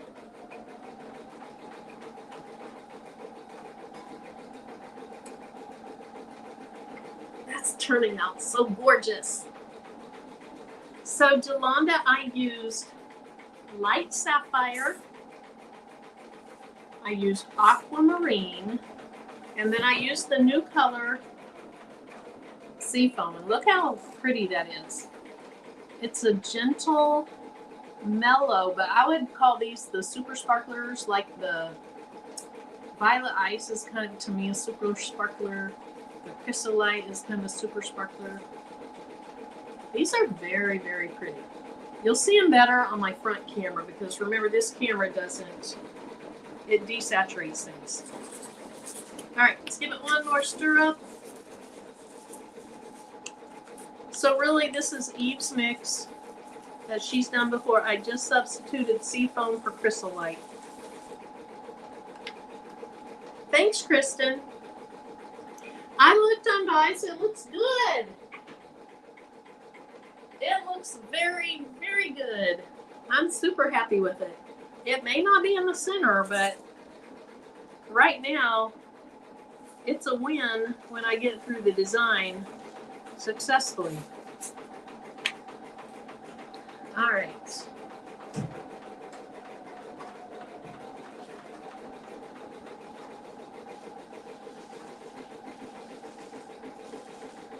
I don't know if I've ever done 3 different projects live before. I barely make it through 2. And they were all such different, you know, different projects. Okay, I really like this because I feel like that camera makes it look like they're more distinct than they are. You can tell there's different colors in here, but it's a soft, mellow difference. This is really pretty.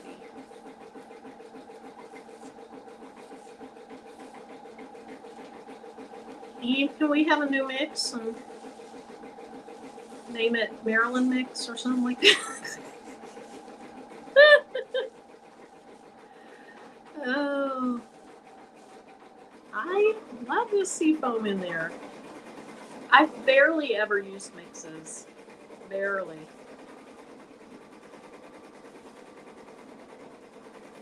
And I would say I probably prefer mixes where the differences are more subtle.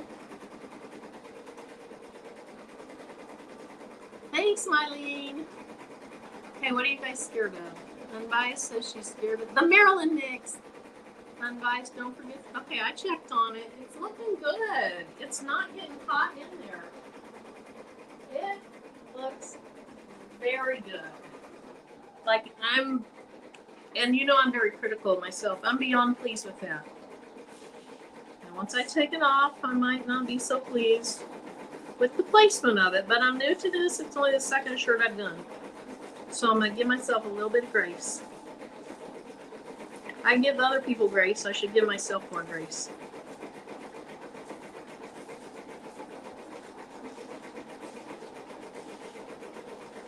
This is really, really a pretty combination of stones. And you know, I guess maybe you could add chrysolite in here too and have a fourth color, but I like these three. I like them.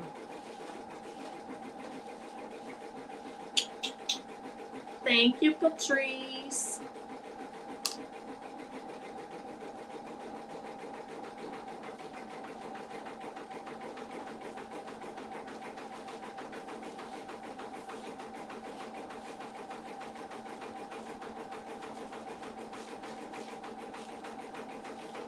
So hopefully the machine really isn't too loud. It's very loud here, and I don't have the noise canceling thingy.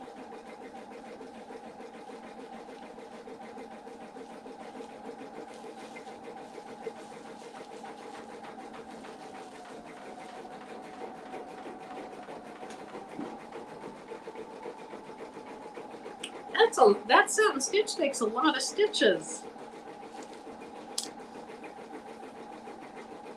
I guess that's probably normal. Yeah, Mylene, that's right. And you know, sometimes we have bad self-talk where we say negative things to ourselves. And sometimes I will be like, okay, Marilyn, you would never, ever, ever say that to any other human being. So why are you saying that to yourself?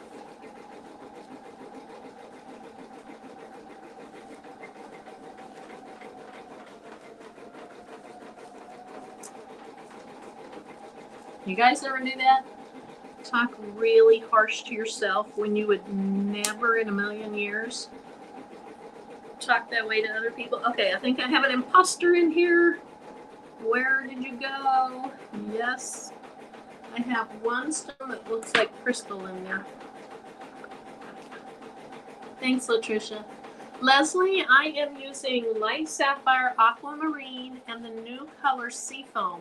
And Eve, can you tell us in the chat when and where seafoam will be available? Or are you trying out first? I think you said that it will be if it's not already in the hot fix side of your store. Is that right?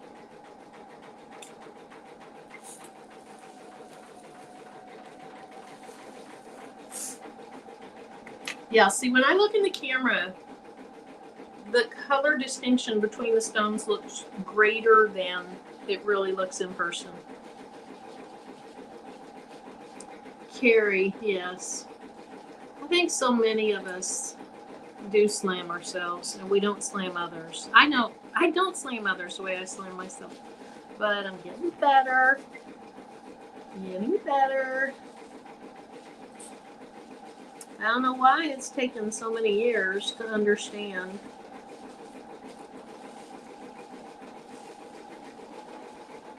That, to give myself as much grace. Well, I have not learned it yet. I'm working on it.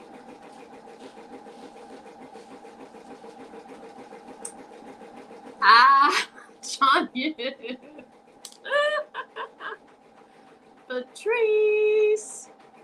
Patrice, there's a question for you.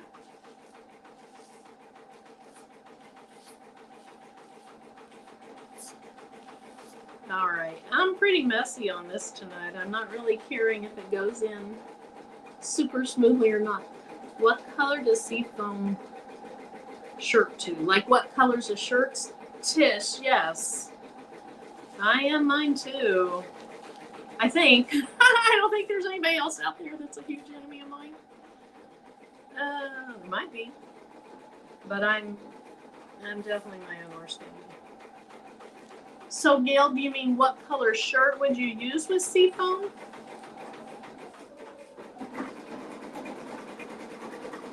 What color am I using? I just thought of that. What color shirt am I using? I really want to use black because, you know, the stones pop so beautifully on black. But it looks like the only black shirt I have over there is a sweatshirt. Now, our weather here is very fickle. It's cold one day and hot the next. Well, it hasn't gotten hot yet. And you know, this is a Taurus shirt, which is a April-May time frame. I can wear this whenever I want to. Doesn't just have to be May. And so the black shirt I have is the sweatshirt, and I want this to go on a black shirt, so I'm going to put this on a black sweatshirt.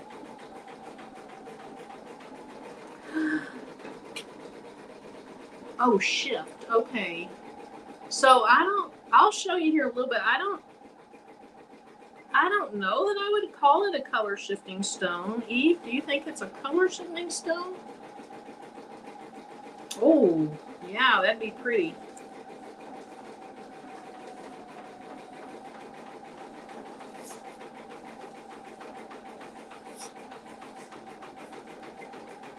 All right, let's go fill in excess blanks. And I hear the machine slowing down. Let me look at it.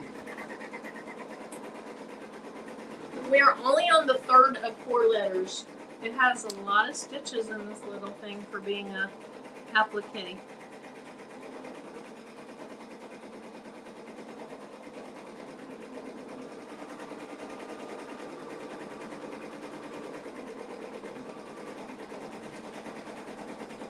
Let's see. So Gail, when Eve, I don't know if Eve is still in here. She might have gone to check the website or something, but we'll leave that question up so she can see it. Whoops, I thought I had a stone and I didn't.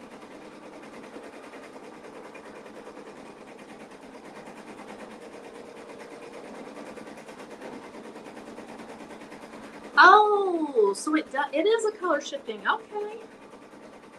I was wrong.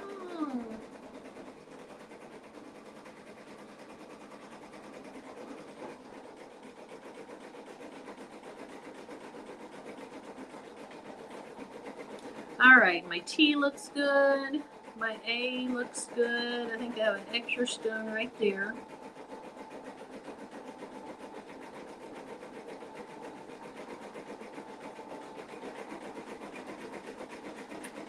And I love all the spacing in this is so beautiful.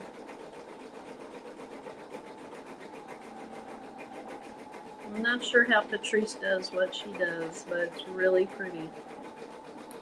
If you're interested in rhinestone, whoops, I just stole the stone out of a hole. I didn't think there was a hole under it. If you're interested in learning about rhinestones, or if you're interested in learning to design rhinestones, Patrice and Eve have classes on both of those subjects. And so I have Eve's website in my video description, and I have Patrice's, I think I linked to her digital designs. I don't think I just linked to her general store. but her store is craftablethings.com, and she has a section of like classes or professional services or something like that. And then she also has digital designs. And so her digital designs consist of rhinestone designs, cut files, embroidery files, just a nice wide variety of different types of files, so that if you like her style, even if you don't bling or even if you don't embroider, she's probably going to have a file that'll work for your needs. Alrighty, okay, I have a couple extra stones down here, and then we're going to let Jesse and Chris take a look at it.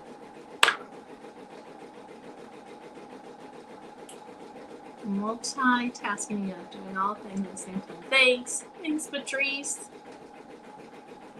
Renee, I don't do an inventory tracker, but that might be one of the things that you talked about in her class, and there may be others in here that actually do track their inventory. Okay, I see an extra stone here.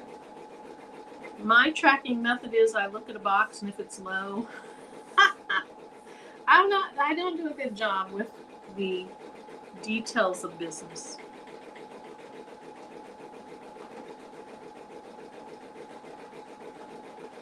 Okay. Oh, so like what colors you have and what colors you're missing? Yes, there is a spreadsheet on there.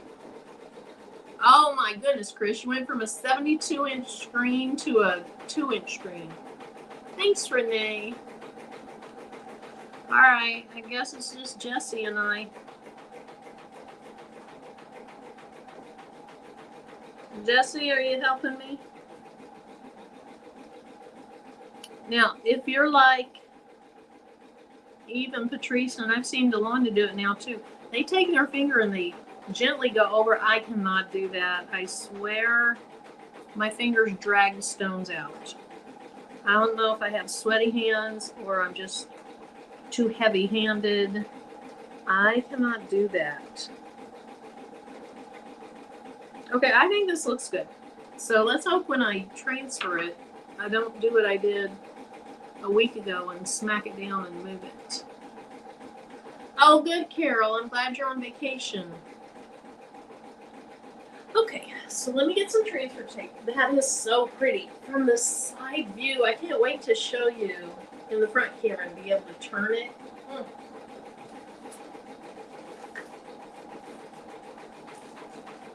From the side view, it's gorgeous. All right, let me check out my shirt. Looking good. Now, I saw somebody not only using glitter HTV, they were using patterned HTV. So you know how Cricut, and they may still, I don't buy Cricut products anymore, but when they first came out with all their HTV and everything, I bought a lot of patterned HTV. And the person I saw doing the same thing, but they were using patterned HTV, used a patterned HTV. And it turned out really cute because it mimicked fabric more so. All right, I'm gonna go ahead and turn this heat press back on.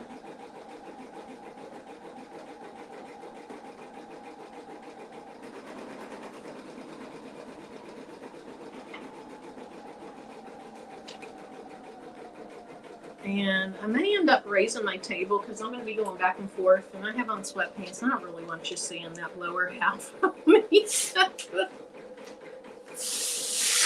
just be honest with you. That's a sight you may not want to see. So Becky, Seafoam is a new color. And I'll show it again here in a little bit, when that loud machine over there finishes and I'm not so annoyed by it, distracted by it.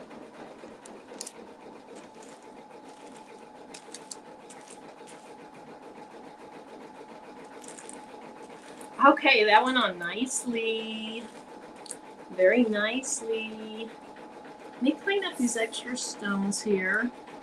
And by clean up, In this case tonight, it means shove them to the side, which I usually always do put my stones up.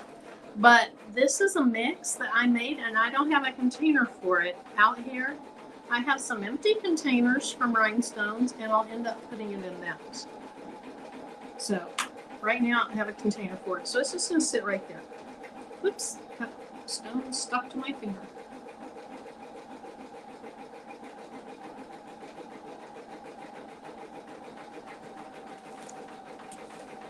Jessie, you're just such a positive person.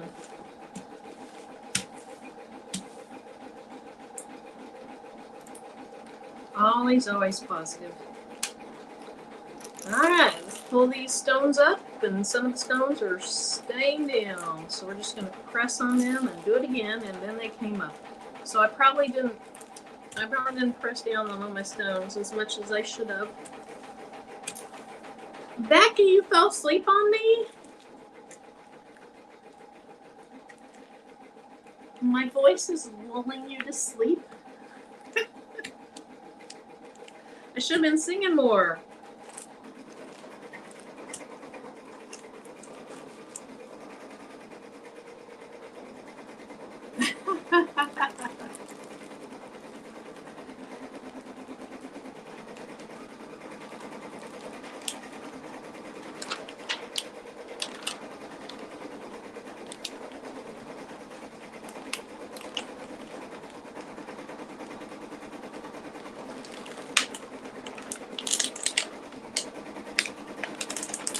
All right. Sorry, I'm being a little quiet there. I'm concentrating.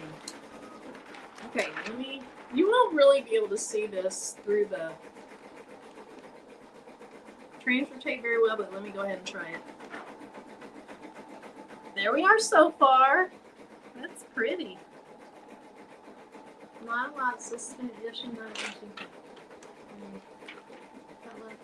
Drop some in with other colors. Yes. So this is light sapphire, aquamarine, and seafoam. And seafoam is a new color. All right, let's make this go up.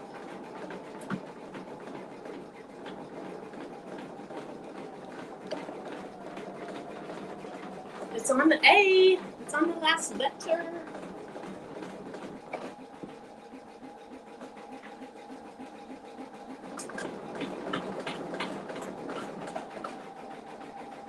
I can't wait to show you guys. Oh, I need to pull my camera back up. Miss Becky did our Patch Cruise show after work. Yeah, I'm sure. I was just teasing her. You guys had some really cute patches today.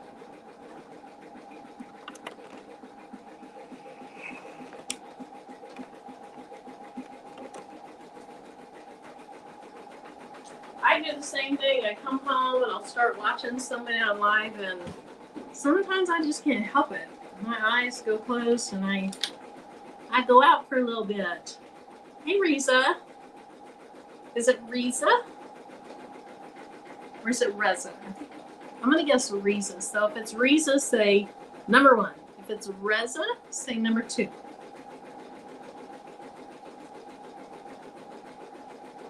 Oh, you can hear that cranking? I know, I wish I had the button and it just went zip. There is a frame. Like, I could buy a frame. It's about $200, and I think you can get almost the whole table for not much more than that. But there's a frame that I could put my top and my drawers on and do that. I'd love to have that. All right, so let me get my shirt. I think I need my lint roller too, so let me go find that.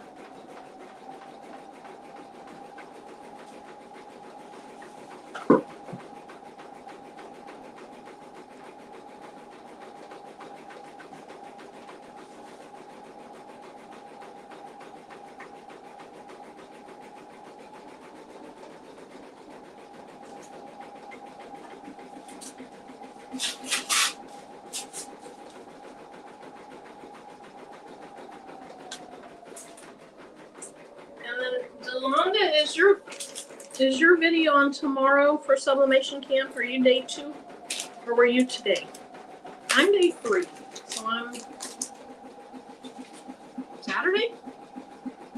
Guess that'd be Saturday. Oh, you love your Romeo. Good. Oh my gosh, I got 20 minutes before Patrice's bedtime. I gotta hurry. Okay. Have to hurry. Oh, I gotta find some place to set this down.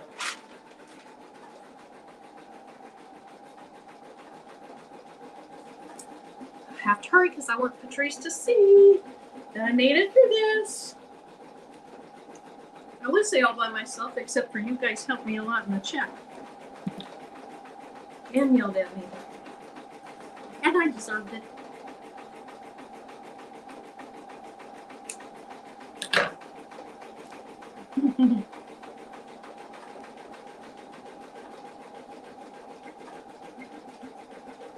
Alright, let's go ahead and clean this a little bit because it has some white fuzz on it.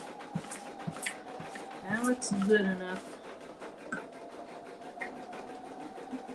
Now, again, I've never used this press for pressing anything. Tonight's the first time.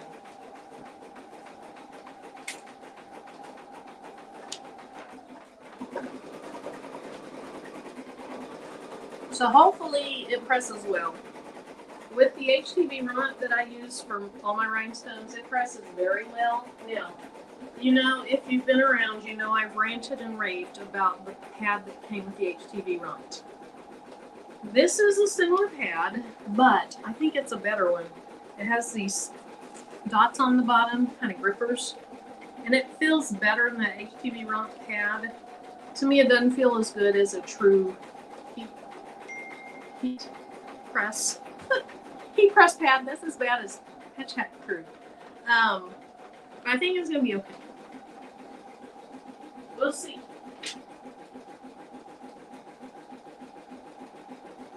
We will see. It's only the second time I used it. First time I used it, I preheated that shirt over there, and that was it. But I do like that the pad comes, it moves out easily, so you can kind of adjust your shirt.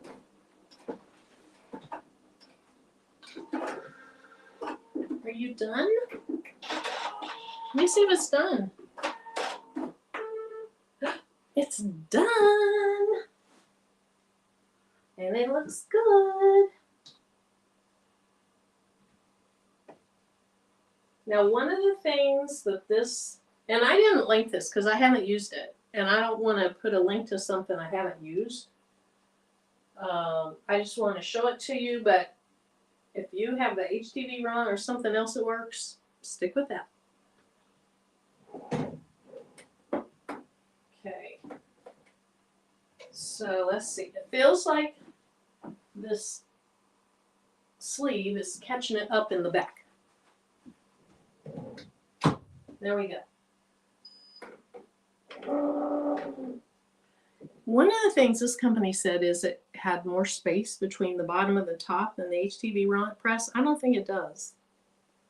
It does pull out a little bit further, but I don't think, I can't tell that there's extra space.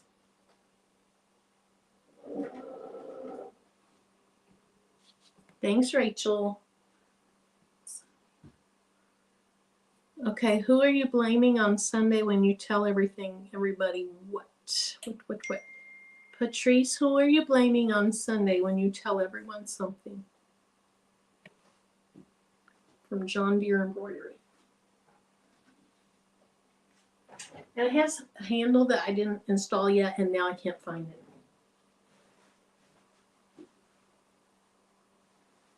That's not good to lose your handle. I'm sure that is not good. It's here someplace. It's just I didn't have time to find it. All right. So if you are coming in watching, we're doing 3 projects tonight. The first one we did was a sublimation tumbler. I'll show all 3 projects at the end. The second project was an embroidery shirt. It was an applique, and instead of using fabric, I used glitter HTV And it's right over there and it's done. So I'll show you that in a minute. And then this is the third and final project. I think that looks pretty good. I think that looks pretty straight. I think this right side maybe needs to go up a tiny bit.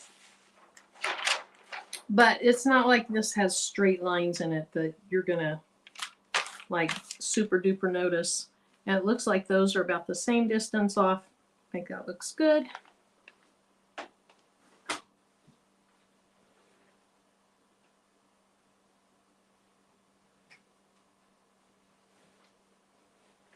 And if I were probably in here by myself working, I would probably be facing my back toward where you guys are, and I wouldn't have to shove that sleeve like that. But I'd rather face this way while you guys are here with me. It'd be rude to turn my back on you. That's my story, and I'm sticking to it. Okay. But anyway, when I use the HTV round press, the stones stay on beautifully. I wash them. I do turn my shirts inside out, and then I wash them on a, it's not super duper gentle. It's not like the super gentle one, but it's a fairly moderate setting. And then I hang, I turn them back right side out. I hang them. I either let them dry or almost dry. Then I throw them all back in the dryer, and I fluff them up for about 15 to 20 minutes. And the stones don't fall off. So if this press, I don't know how this press will do. We'll see. I hope the stones stay on. If they don't, I'm going to grab my other press and press them on it. Oh, that is so pretty. So pretty. Let me show you. It's really, really pretty.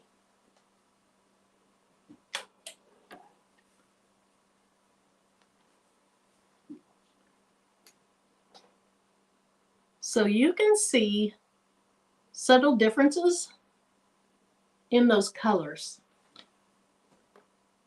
But like I was saying earlier, I like a mix where the distinction between the stones isn't huge. And I think this gives it kind of some depth. I'm super duper happy with that mix. And look how those stones are just so perfectly spaced on the design. All right, so now we're going to do the inside. Or do you want to see the embroidery thing first? Let me finish this. Let me finish this because this isn't going to take very long. So now what I'm going to do for the inside is I'm going to do straight seafoam. I don't want this inside to jump out at you. I want for you mainly to be able to read the word Taurus and for this inside to gently be different from the outside. And if you weren't here earlier, what I was saying is Patrice did it both ways. It was very cute both ways. But the one that really caught my eye, the one that I really gravitated toward was she used, I believe, let me know if I'm wrong. I about said, let me know if you're wrong, if I'm wrong, Crystal. Let me know if I'm wrong, Patrice. I think she used crystal for the bulk of it. What I just used in that mix, I think she used crystal. And then I believe she used crystal AB for the part I'm doing now. And so the distinction between the two parts was less in your face on that shirt. And then what colors did you use where you used two totally different colors?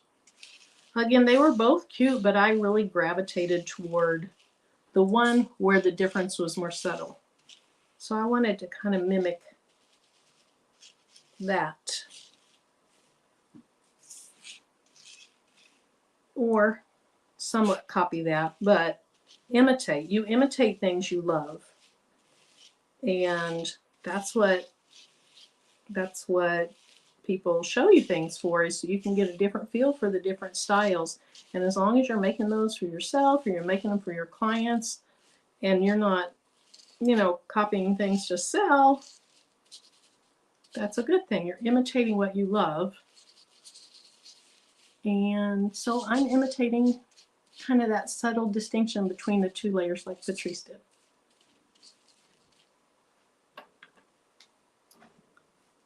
Yes, you can see the seafoam here in just a second. Well, the seafoam's what I'm, oh, let me make it bigger. The seafoam's what I'm using now. And I didn't realize it was a color shifting stone. But now I can see some purple in some of that. And Eve, what'd you say? It shifts from green to purple? Yeah, I am so hot. Give me a minute to turn on my AC. Because I'm glistening in not a good way.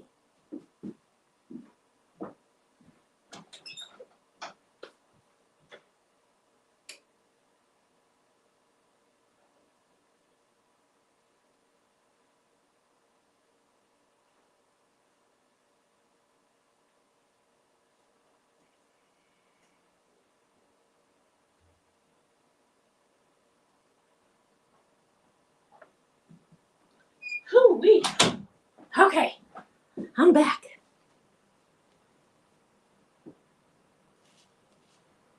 No, this is not a chrome. This is a glass crystal type, like the majority of the stones.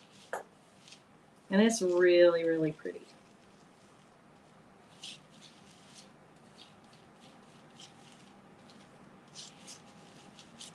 I have regressed in my ability to put stones in designs. I just kind of go all over the place. I'm like the kindergartner when they're coloring. It just goes like this instead of, you know, when we first started, we said, do those circular motions. And they seem to go in so pretty. Now I just like to go any random which way I want to.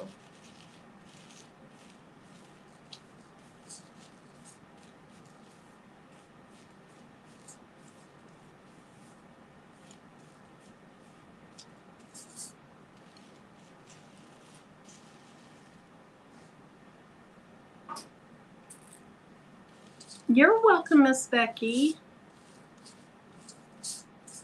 All right, we're going to get the bulk of the extra stones just shoved out of the way.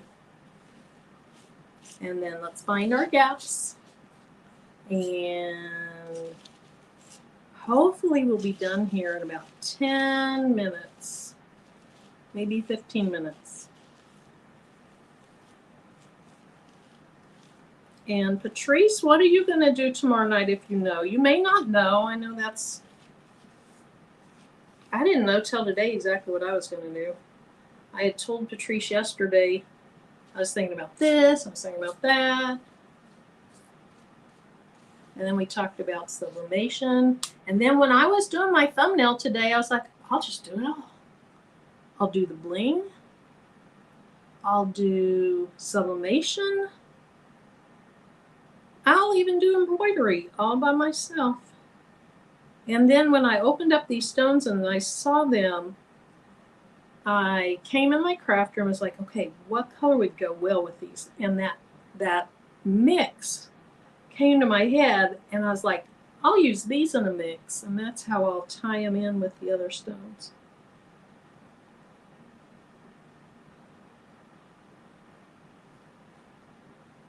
I did the most.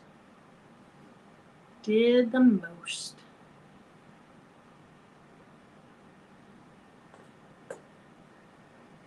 Okay, I see an extra stone there. I see a missing stone here. Okay, that little guy got a little bit out of place. Oh, I see some extra ones up here. I see one stone. I'm not in love with the color of it. So I'm just going to inspect my design once in a while, because there's thousands and thousands and thousands of stones.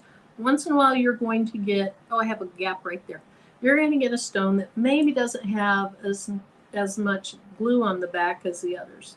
Or once in a while you might get two stones that are stuck together. There is something in that hole. What was I thinking? So just inspect. That's normal. I'm going to replace this one and then I'm done. I think think I'm done. I think I'm done. Jesse's, it look like I'm done. You see any weirdness going on in this thing? I think it looks good. All right, so my transfer tape's pretty big, but I'm just going to reuse it. So I got to make a lot of room. A lot of room for that transfer tape. Now, when I did my mix, which really isn't my mix, it's Eve's mix, I just substituted one stone out. So when I did the mix, I did about, I didn't measure them, but I did about equal amounts of the 3 colors of stones. Not that you have to do that, that's just the way I do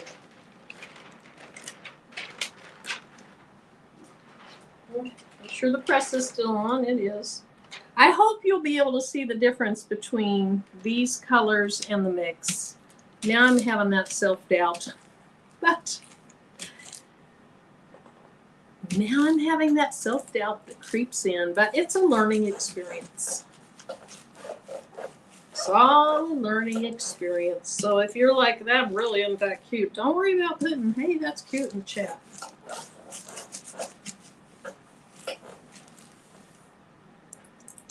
But we'll experiment here, and hopefully it'll be helpful to you. Even if it turns out to not be good, hopefully it's helpful. But the mix was great. Yeah, the Siamese twins, Gail.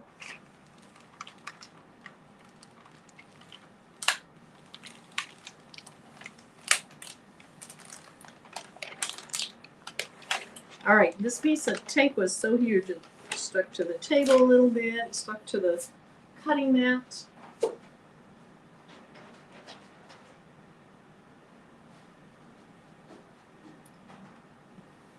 Oh, those are pretty. And I'll show you that color up close and personal here in just a little bit. But I really am now all of a sudden thinking maybe I shouldn't have done it this way. But I did. So we're going to see how it turns out. All right, so let's just start over here in piece. Okay, my shirt's not flat, so it's in the way of getting this put down in there.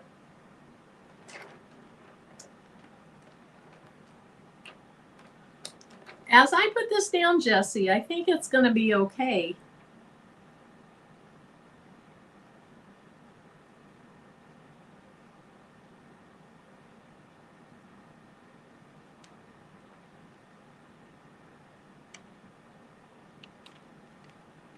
I'm going to be a little bit quiet so I can get my shirt adjusted. And I might have to cut the letters apart, which has nothing to do with the design. The design fits together perfectly. If it fits together on your screen perfectly, it fits together perfectly. But the shirts stretch or contract. There we go. That looks pretty good. Let's get you out a little bit more.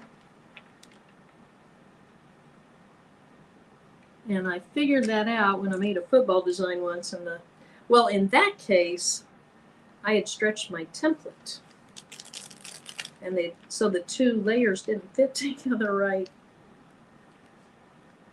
Okay, everything looks good except for this U. So let's stretch my shirt down a little bit.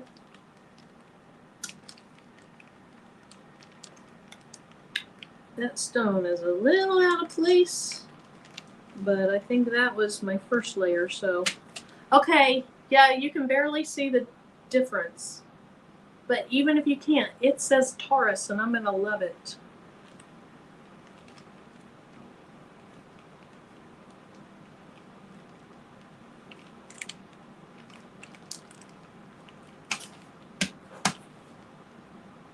Okay.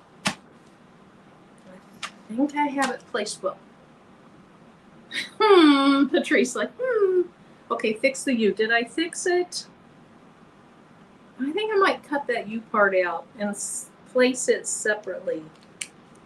because I feel like my shirt just isn't cooperating with me. Patrice, like, you fix that, you. Don't make my design look like it's not together. It is. When you see it on the screen, you know it fits together beautifully.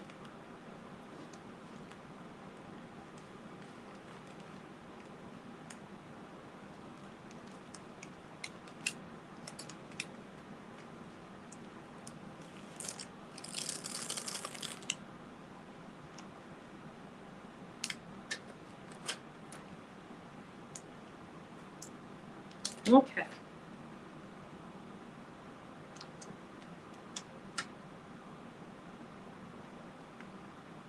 I think I'm going to do this in 2 presses because I feel like I'm going to run into the paper.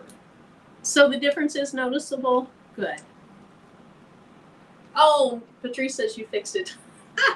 Well, I'm going to fix it even better because I still thought there was, that I didn't have it that great.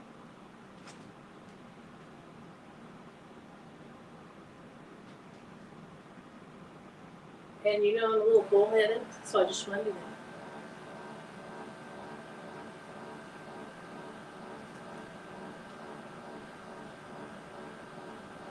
that. All right, my DTF machine is shaking or stirring. So if you hear a little extra noise, that's what that is.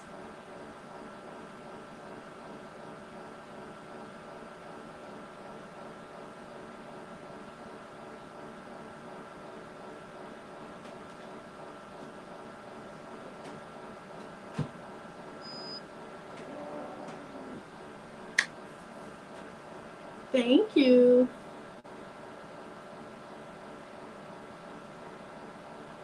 The R looks weird. Too late. Let's see that R.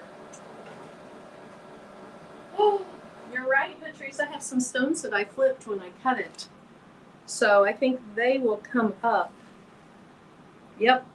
I had 2 of them come up. There's one more that's going to come up. I had flipped them when I was in the process of cutting. So let's see. That was the seafoam color, I believe. Let me get my tweezers because that's going to be hot.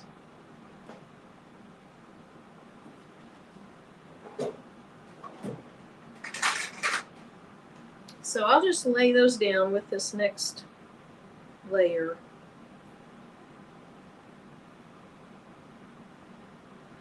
Alrighty. Yeah, one of them is, 2 of them actually are scooched over a little bit further than they should be, which was from me shifting on it when I was cutting that.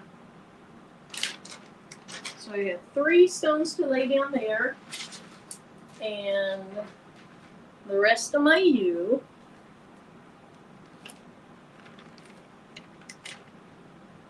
Now, how hot are you guys? Not too bad.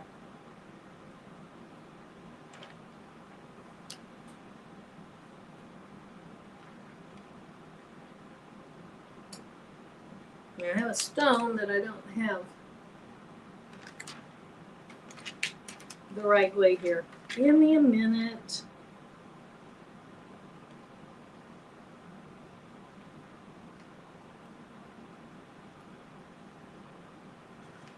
Cutting that apart, I kind of shifted some.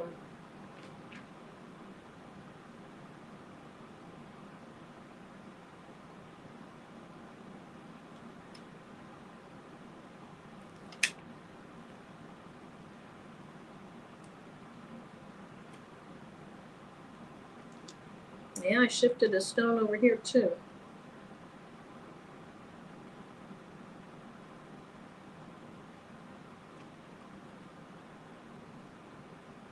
And I don't want a shirt with stones all bunched up because I shifted them.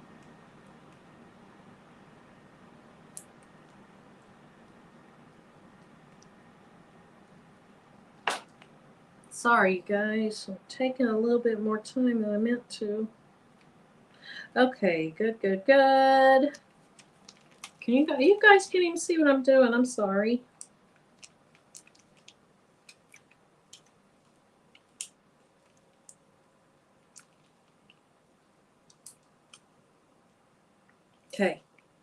I'm going to replace those other 3 stones that were flipped sideways here in just a minute, or I'll do it after the video. Oh, pretty.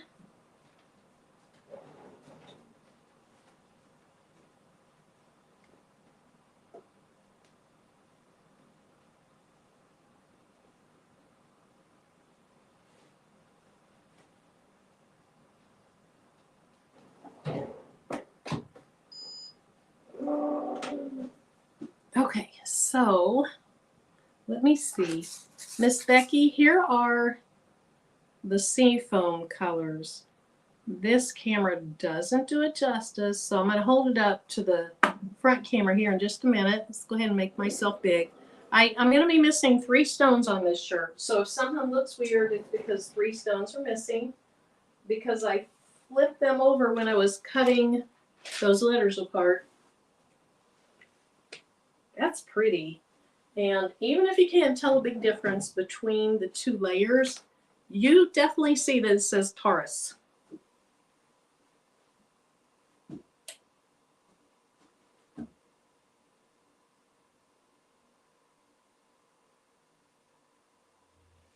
So that's pretty subtle. You might want to have more distinction between your 2 colors. But you can easily see it says Taurus, and the stone colors are gorgeous. But I probably, to do this design justice, because it's amazing how they're hooked in together, I probably would do a bigger distinction between the stone colors. But this part, I'm missing stones there. This part here, those are the straight seafoam colors.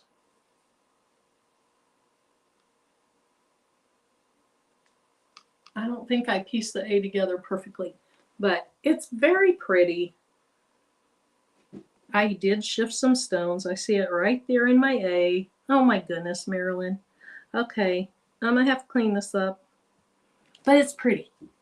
I shifted those darn stones. Da, da, da, da, da, da, da. You see purple? Good. Okay, I'm glad you can see the color changes.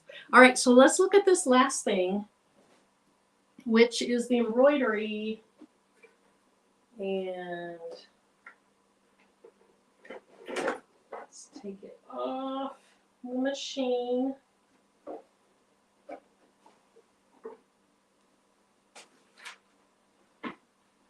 Okay, so here's what it looks like so far. Super cute. I'm going to go ahead and cut these jump stitches, and I think while it's in the hoop, it might be easier to do than if I just have it loose. Oh, here, let me make this. Thanks, Yolanda. That means you like it.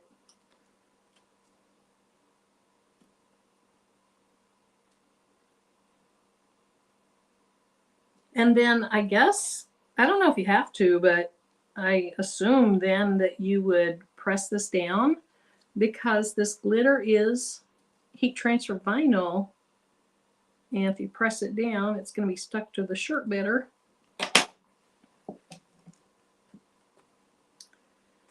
Okay, let's see what happens when I try to rip it. I've seen people do this and it just looks like, it looks like it comes off so easily, because it does. So much easier than all that cutting.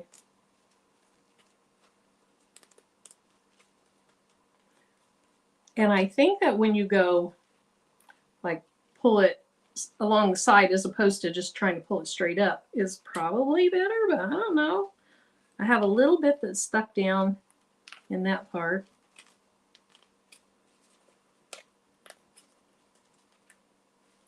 It's coming up pretty darn cleanly though.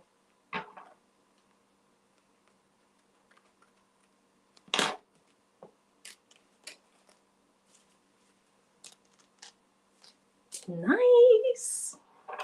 Super nice.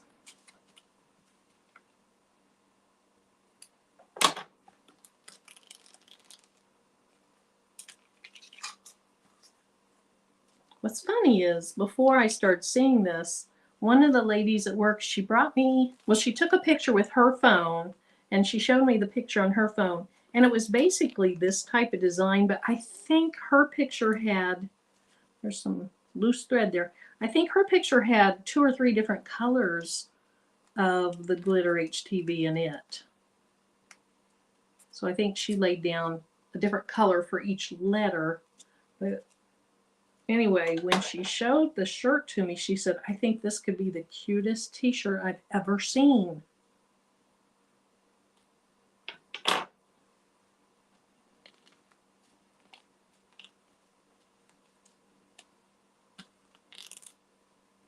Look how fast this goes. That cutting the fabric takes a long, long time. Now, I think next time what I'll try is, I don't know that it's going to work this easily, but I think next time I'll try the patterned HTV, because I'd love for it to kind of have that fabric look, but have the ease of this.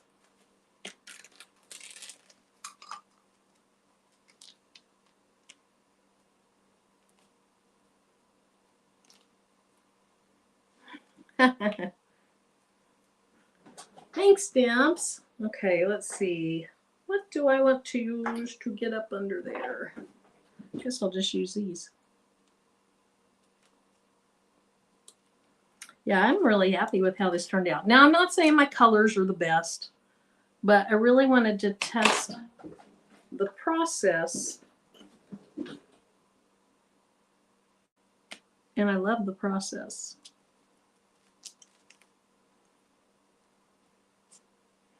There's some little bits and pieces that are going to take a little bit more work than just ripping.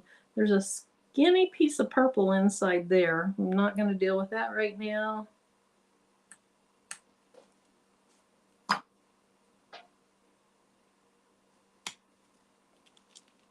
And there's another skinny strip right here that I don't really feel like dealing with. I need to take it out of that center, the center of the A's.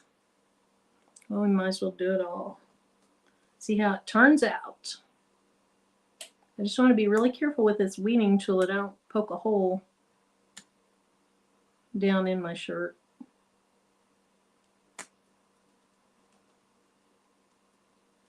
Come on out. I need my tweezers again. What did I do with them? Well, when you can't find the pair you got out, you get another pair out.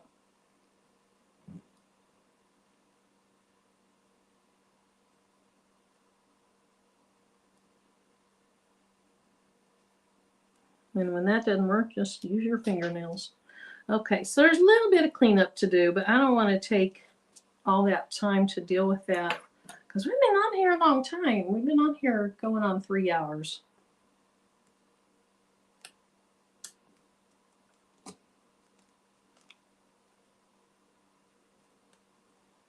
So here in a minute, I'm going to go ahead and unhoop this shirt. I'm not going to worry about trimming the stabilizer while we're on here. I'll show you the shirt. I'll show you the tumbler. And I'll show you the Taurus shirt one more time.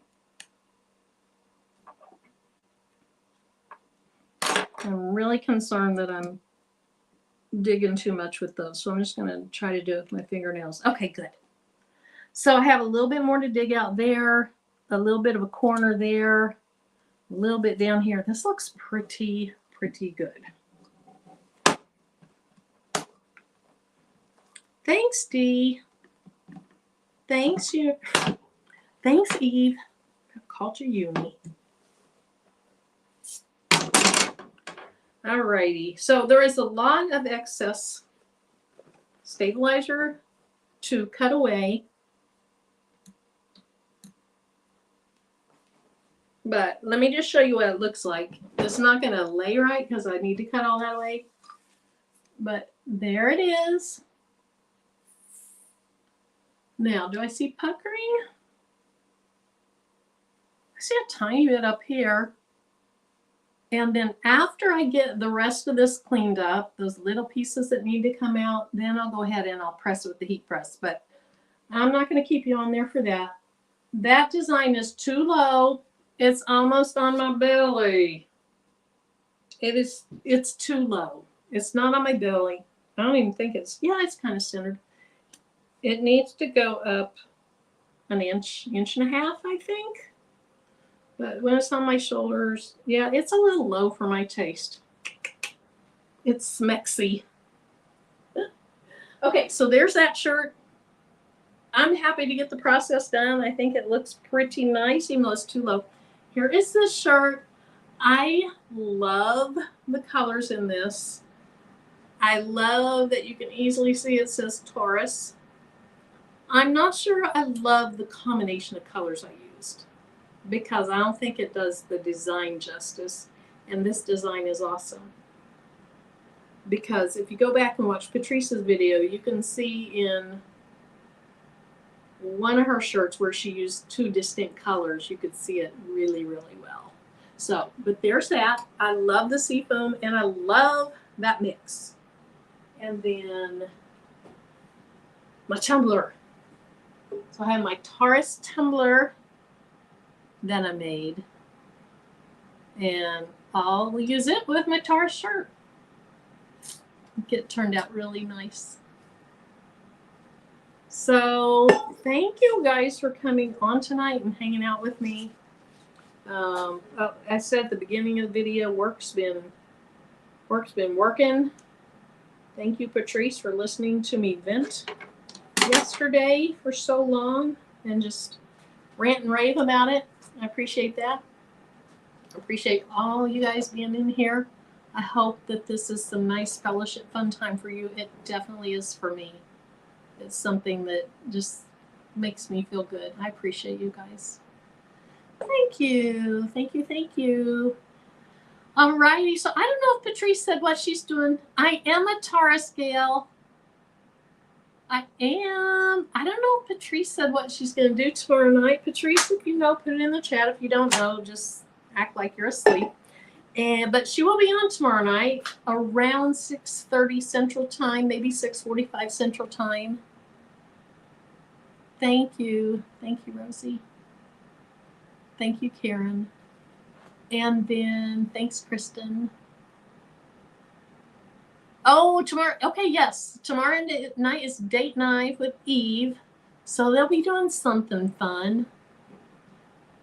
Ish. I use ish a lot. Not act like I'm asleep. Oh, so they'll be doing something fun. And then Eve will be on Sunday night, 8 Central Time.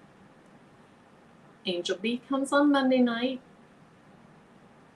Eve and Delonda kind of rotate on Tuesday night. I think maybe next week is Delonda's. And then Delonda's on Romeo Wednesday.